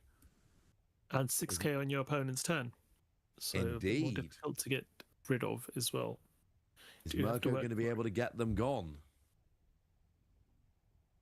So is now targeting one of those hollies. Is that a plus 1k? We're resting it down. It should be minus. That's what I thought. It should be minus 1k. Well, no. Well, it's 6k this turn, so technically. Yeah, it's sorry. 5, Yeah, so 5K plus 2 now. from its own, then minus. Thank you. Yeah, you're right. Yep. The plus 1 overall. There we go. We got there. But that's important because it means, you know, if it could go from a 4 like to a 3, Washington. that would be It's in cool. range of El Thor, but that's not the case here. No. Satori comes down for Mirko, draws a card. Yep. And now we will target probably that one Holly and potentially Charlotte Pudding with the 2 swings. So you can swing with Senor Pink and with our leader as well. We get the Shura coming down here. Draws a card, shockingly. Well, we are going to use a leader skill here. You put 1 active Don, 4 rested Don, attach. I don't think we did draw a card with Shura, actually, in the end. He did. He drew a card. Yeah. He immediately, rather than just resting the Don, he just put it back and then drew a card as well. So, yep. There we go. Targeting 6 into the Holly. That goes. Yep, 6 into a 5, not too shabby. Jonas not got the ability to save that. We then see the Anel going into Puddin. That goes down as well. Mirko doing Mirko things here, really controlling that board. We see Pudding coming down. That is going to search the top few cards to go and find an event. In this case, it's Lightning Kitten. And there's only 1 Holly left on the board. That is all Jonas has got remaining. Is Mirko got enough left to try and go after that as well? He does not. No, just decides to pass. Doesn't swing with a Senor Pink. And yeah, pretty good turn there for Mirko. Jonas is bored again, dealt with, but now we do see an Ohm coming down, which is going to be double attack. And more importantly, on Mirko's turn, both that Ohm and the Holly are going to be 6k base power, 6,000 power, sorry. That not too shabby. Yeah, Holly boosting up that Ohm very nicely indeed. Holly's good on her own, but then you need to have the Holly out to make Ohm on the same level. Right. Now we got Lightning Dragon. Boom, nailed it, coming down. That is going to presumably stop that Shura from coming back next turn. Yep. Resting 1 to play Shura of his own. Not too bad. Rest your Shura, play my own Shura, why not? And of course, you've got that Dom -1, draw a card. As you have on all these purple, Sky Island, the little dudes, they all do it quite nicely. Absolutely. Now it looks like we're going to be... Oh, they're just rearranging the board. That's what we're doing. Just putting to one side those characters that can swing. Obviously, that Holly can swing. That Shura's got Rush, so that can swing. Yep. And Omen Charlotte Pudding were played this turn as well. So we are going to see 7k double attack swing going into life. I like this from Jonas, really. And again, you're going into life, so you can use your Enel, your events, but it's going to take 2 of them. 1 event alone won't do it. Tie goes to the attacker, so you got the exact right amount of swing coming in here. You need to use an event and something else in order to repel this attack. Yeah, it looks like he was... Almost like Jonas has played this game before. Yeah. Let's see what Mirko's going to choose to use, or whether he's going to take that double attack. He is going to take it. No Losing trigger 2 from life, either. going down to 2. Yep. As we stated, there are no triggers really in this deck. Nope. So there's only the one, which is Gamma Knife, which you never use because it's not applicable in this deck.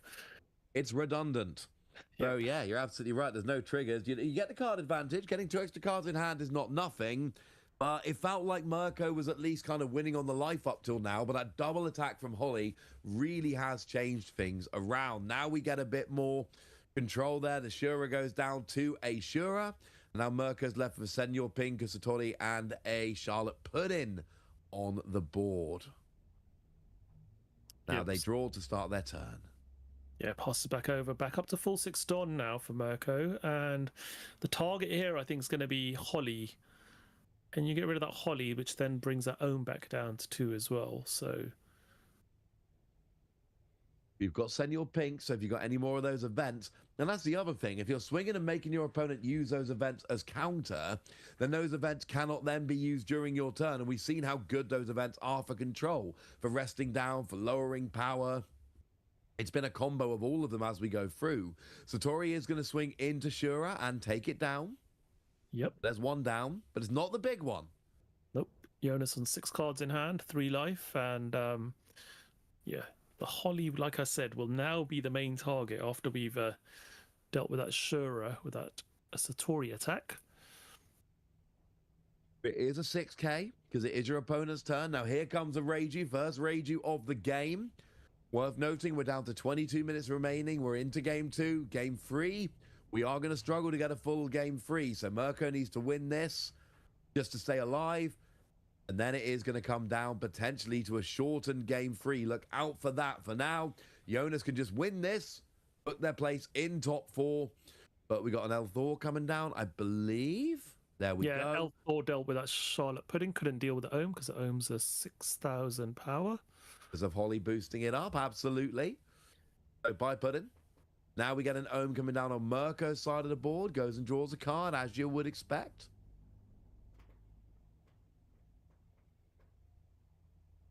Then we're putting a Don on Senior Pink, and we are swinging. We are swinging into Holly as a 7. Jonas. 8. There was one plus 1k given to it earlier. Oh, from thank the you. event. You're absolutely right. Yes. So that's an 8k. Is choosing to boost by 1 to draw. Yep. And then using the Sanji as well. So surviving that Holly. Jonas went to go for the life, went to pick it up, changed his mind and went, no, you know what? I like this big dog. I'm keeping it. Yep. So now, any other way? We got the Lightning Dragon. That is at least going to keep Holly rested. Yep. No more double attack next turn. You couldn't take it out, but you can leave it rested. Not perfect, but better than nothing. Well, now you have got leader ability, so that Charlotte Pudding does now become a 6,000 with that rested Don. Still got an active Don as well, and leader swing available as well. So you're going to go 6k at Holly. Are we going for Holly or are we going? Oh, we are going for. Oh, and it seems like that's going to be the end of the game. Mirko's getting into a very good position here. And Jonas decides, let's just go to game 3. I want extra time. I get to choose to go first or second. Let's go to game 3. I've fallen too far behind. A slightly surprising concession. Yeah, no, I think Jonas just felt it's better just to scoop up here and then take it to game 3 and give ourselves a real chance of at least getting close to finishing it. Jonas is obviously going to have the ability to go first this next turn, so gives him a slight advantage. It seems to be going first in the match is a beneficial way of doing it. So scoop up. Let's move on to game 3. Absolutely. Now, I say surprising because it kind of came out of nowhere. I'm a big fan of this. I'm a big fan of game 2 early concession if you won game 1. Not too early, there's always a limit. But what I mean is, in game 3, if you won game 1 and lost game 2, you have the choice of going first or second, and you want to play as much of that game as you can. You do not want funky things to happen because time got called early and you weren't ready for it. So you've got the choice to go first or second. Edging Luigi on this one. Fair. Absolutely fair. Well, I mean, you know where I'm going here. I said at the beginning, I said at the beginning of the day, I like yellow. I think yellow is Luigi going to be the winner. Crazy. I think he won this bitch. Yellow and L did drop off. Think about it. Edging Luigi on this one. Fair. Absolutely fair. Well, I mean, you know where I'm going here. Morning, I do think Luigi ready to play in this final, but we are talking about a championship set and a winners playmat. Cool. Yeah, absolutely. So yeah, both of them will then walk away with a playmat. One of them will get the winners one, which features the standard artwork versions of the 3 brothers from OP13. OP13. So yeah, 2 playmats. Controversial statement. Second place playmat. First final of the Lille Regional Like, Championship. it's Luigi Nami, on you Nami can't really going beat. You already first know how here. this shit going. Mirko Yeah. on an L Wait, will hold have on. to wait that long, and then they get their first turn. Yeah, absolutely. Two I players already here knew who it. know It's each other Luigi. very well indeed. Both players on the circuit, both Italian players, and yeah, definitely going to be a fairly chilled, as you can see both of them at the beginning of the match, fairly chilled, having good conversation coming into this final. They're happy, they've got their top 8 serialized cards now. Who is going to determine to be the Pirate King of this particular regional? Who's going to walk away with the captain's honor? Who We'll will be the see. Pirate King? I don't want to see that. Excuse me. I want to see something that actually, you know what I'm saying? Oh, they got the double dons. We got a lot. Let me see if they got in the nail in this one. I don't know what. I don't think OP15 was out yet. No, it was. Putting right now. So this is not the turn There's the that is attack. in question on the stage, to my understanding. This is That's- just the turn before. Right. I'm wondering why we're going back this far, though.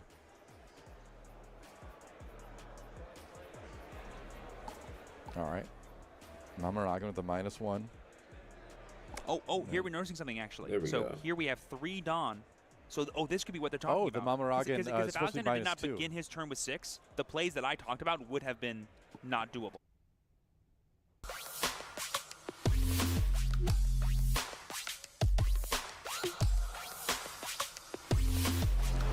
All right, it said double don. Okay.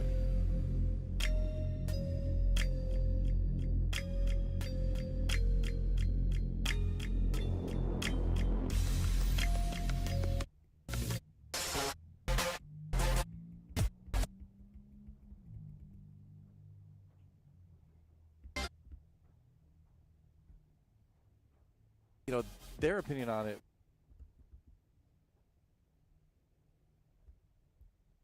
And Daniel was featured in the very first match we streamed for y'all today. So let's just say the stream gave some good luck to our players today. Apparently so, yeah. I mean, the person picking the players for the stream really knows how to pick them. And here we have 2 of them back for the top 8 semifinals here. Alexander And, you know, again, a lot of Gonzalez, people coming Daniel in saying, Masso. Nami was the deck to play into an L. This You know, is as in- we heard a this little is bit earlier from one of our Wisconsin. winners, you know, their opinion on it was that that feels true in the normal version of the game, but in Red Bull Double Dawn specifically, just the extra pressure that the NL can put on with the extra 1K power makes it a little bit easier to get over that 7K defense that Nami has. Yeah, and that's the thing I really noticed about watching all of these Double Dawn matches so far is that the change to the game's rules was very subtle, but it had some very exciting consequences, which we have been the beneficiaries of Right. watching. I mean, against Nami specifically, it's so huge to have a situation where putting only a single Dawn on your card lets you meet Nami's 7K power, right? If you put that double Dawn on there, that'll do it, right? Whereas in a a regular game outside of Red Bull Double Dawn, you'd be putting at least 2 of your own Dawn on there. Or Well, you'd this be is a doing double some don. other Yeah, he method, do right? have a point. Ugh, he does have a point. All right.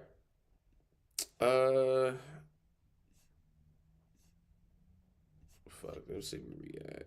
We are going in right now. Shit, let's keep it going. Let's do this.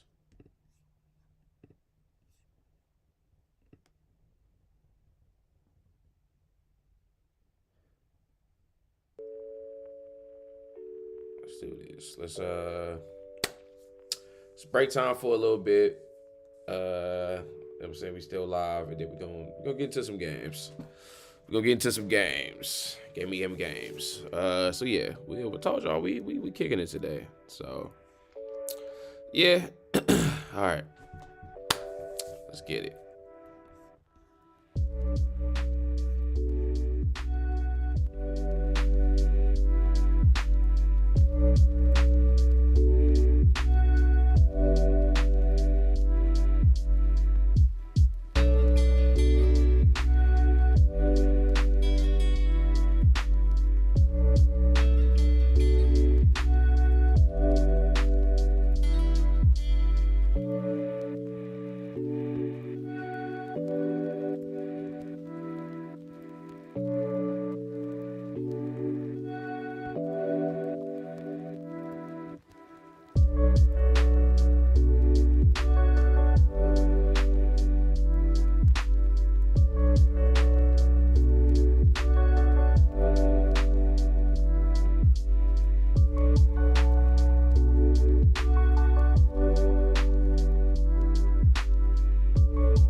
Yo.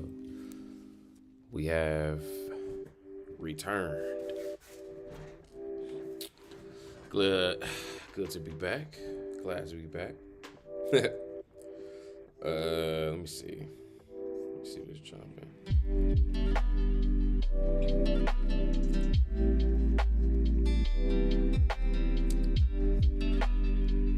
Alright. I feel like we got enough.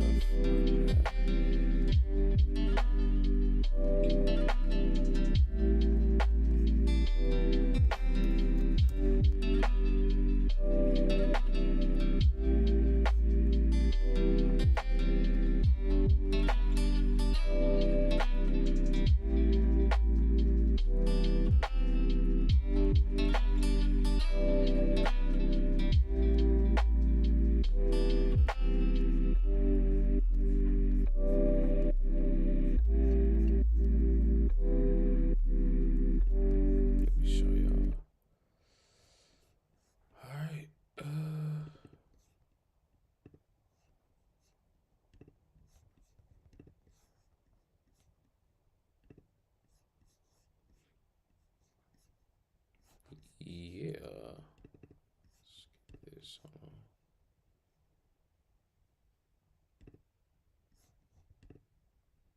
And bam. All right. So, let me turn that.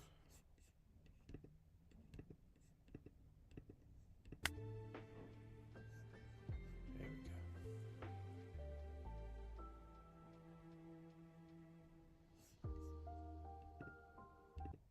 Honestly, hold on. Switch it up.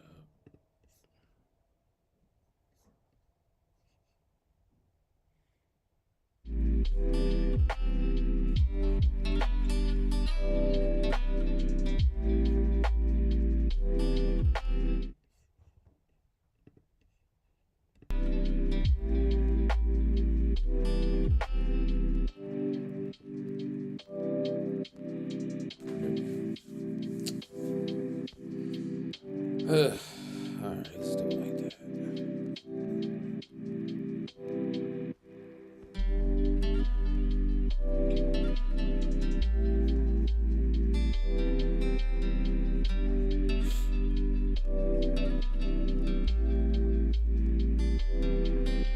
All right.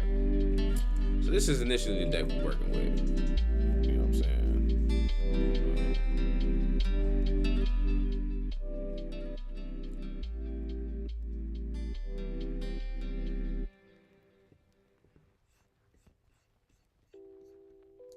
This is essentially the deck we are working with.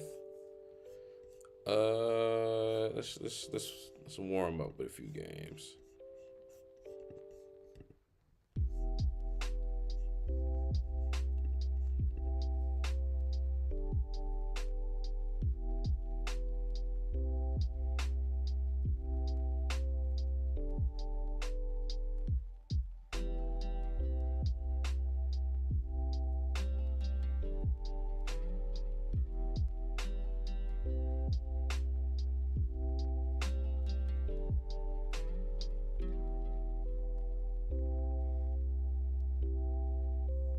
Here we go.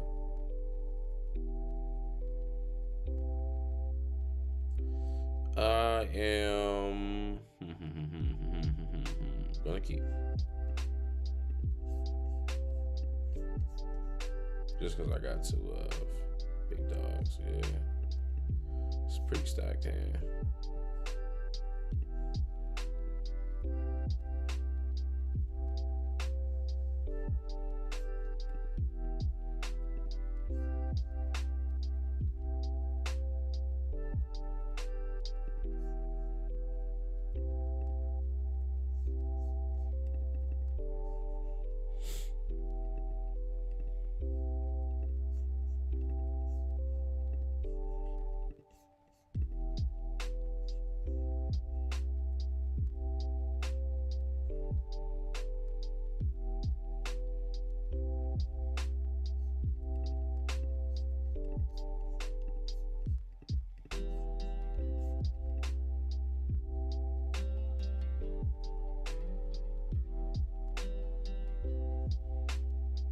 getting 2 cards, yeah.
This Kushaku is crazy.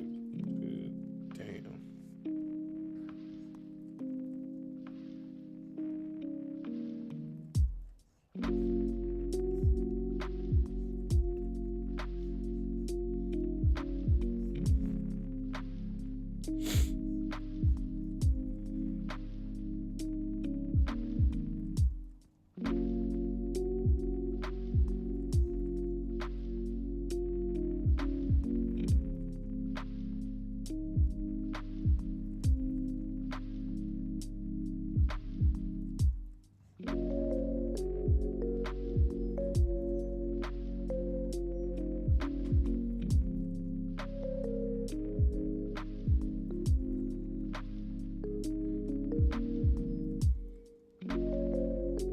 He didn't know there wasn't sword.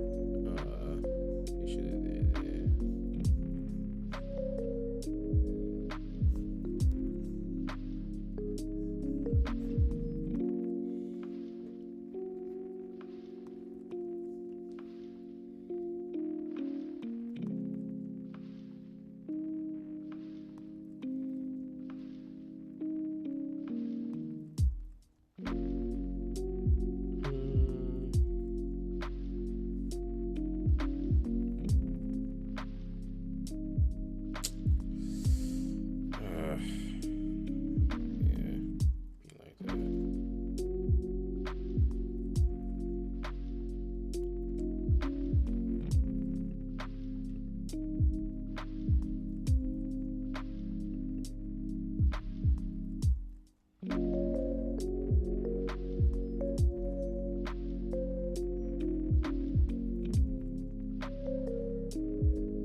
Nice.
It's the first time I ever faced Don Creed with Purple Nail.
Let me find out. Like, I don't know.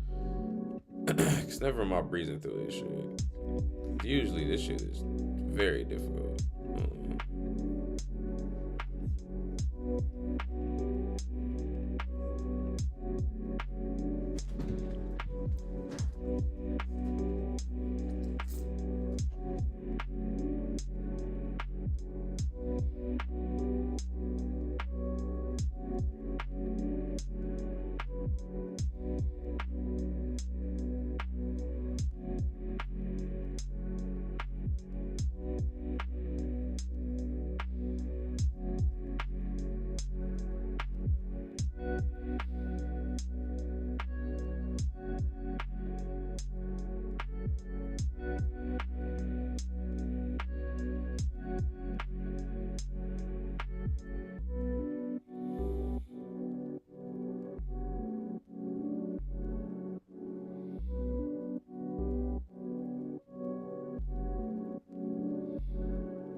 Let's see, hold on.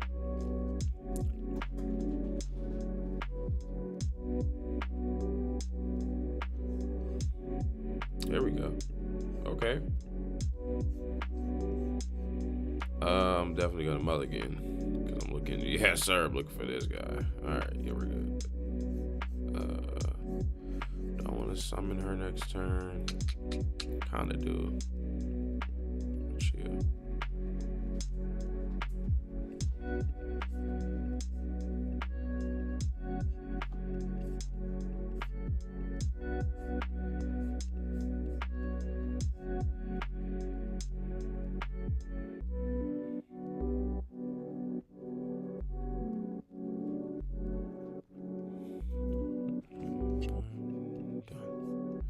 What is this drama?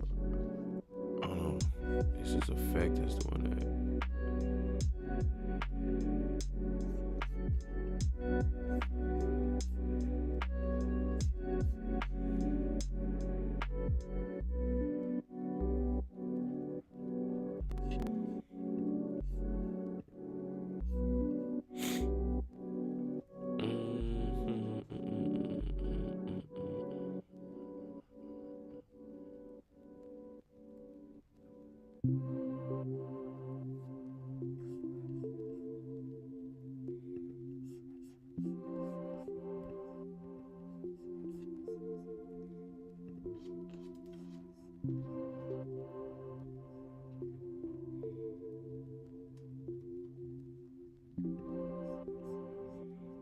Alright, and let's do 5.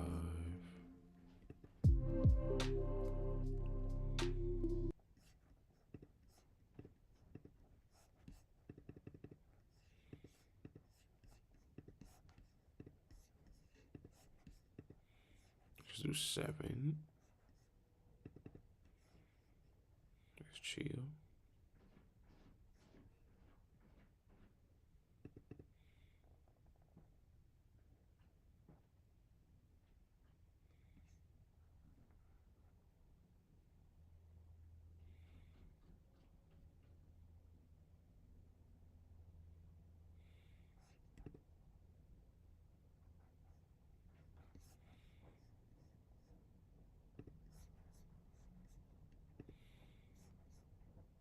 Oh,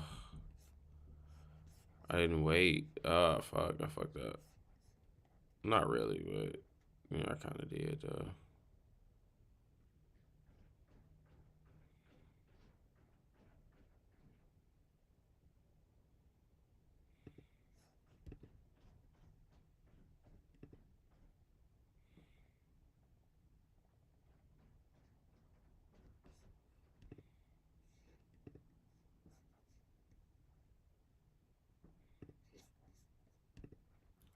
Let me see. Get her out the mix. And then...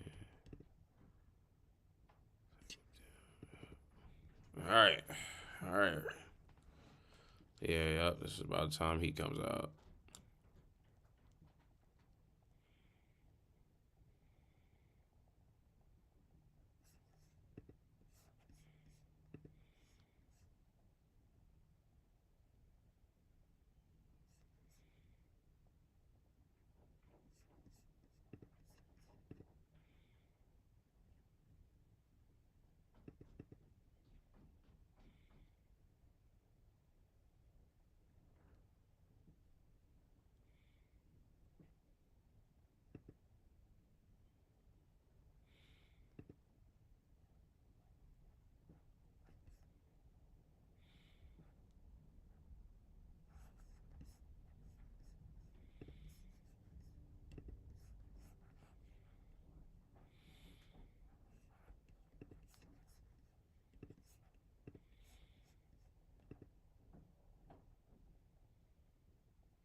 I'm trying to figure it out, Shaw. Hold on. It's like I'm trying to get it, but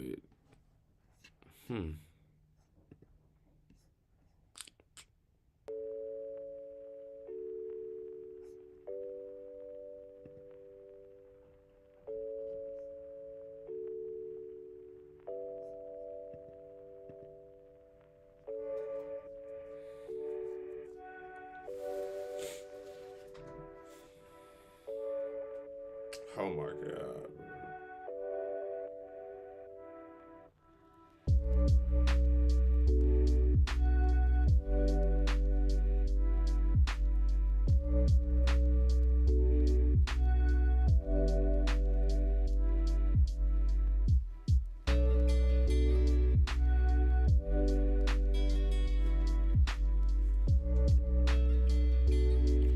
Look at all these fucking events, man.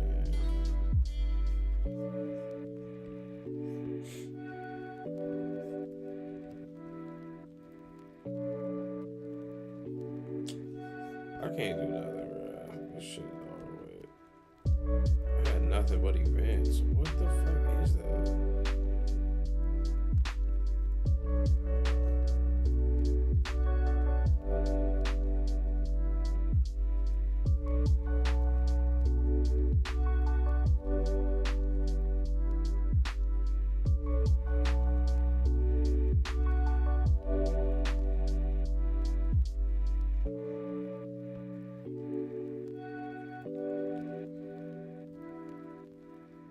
Hold on, y'all. Give me 2 seconds.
All right, everybody. Unfortunately, I have to cut it short because, children have woken up. But look, we're gonna be back maybe a little bit later tonight. We're gonna get this Zanelle shit down. I'm not gonna hold you. So appreciate y'all for coming through. See y'all soon. All right, peace.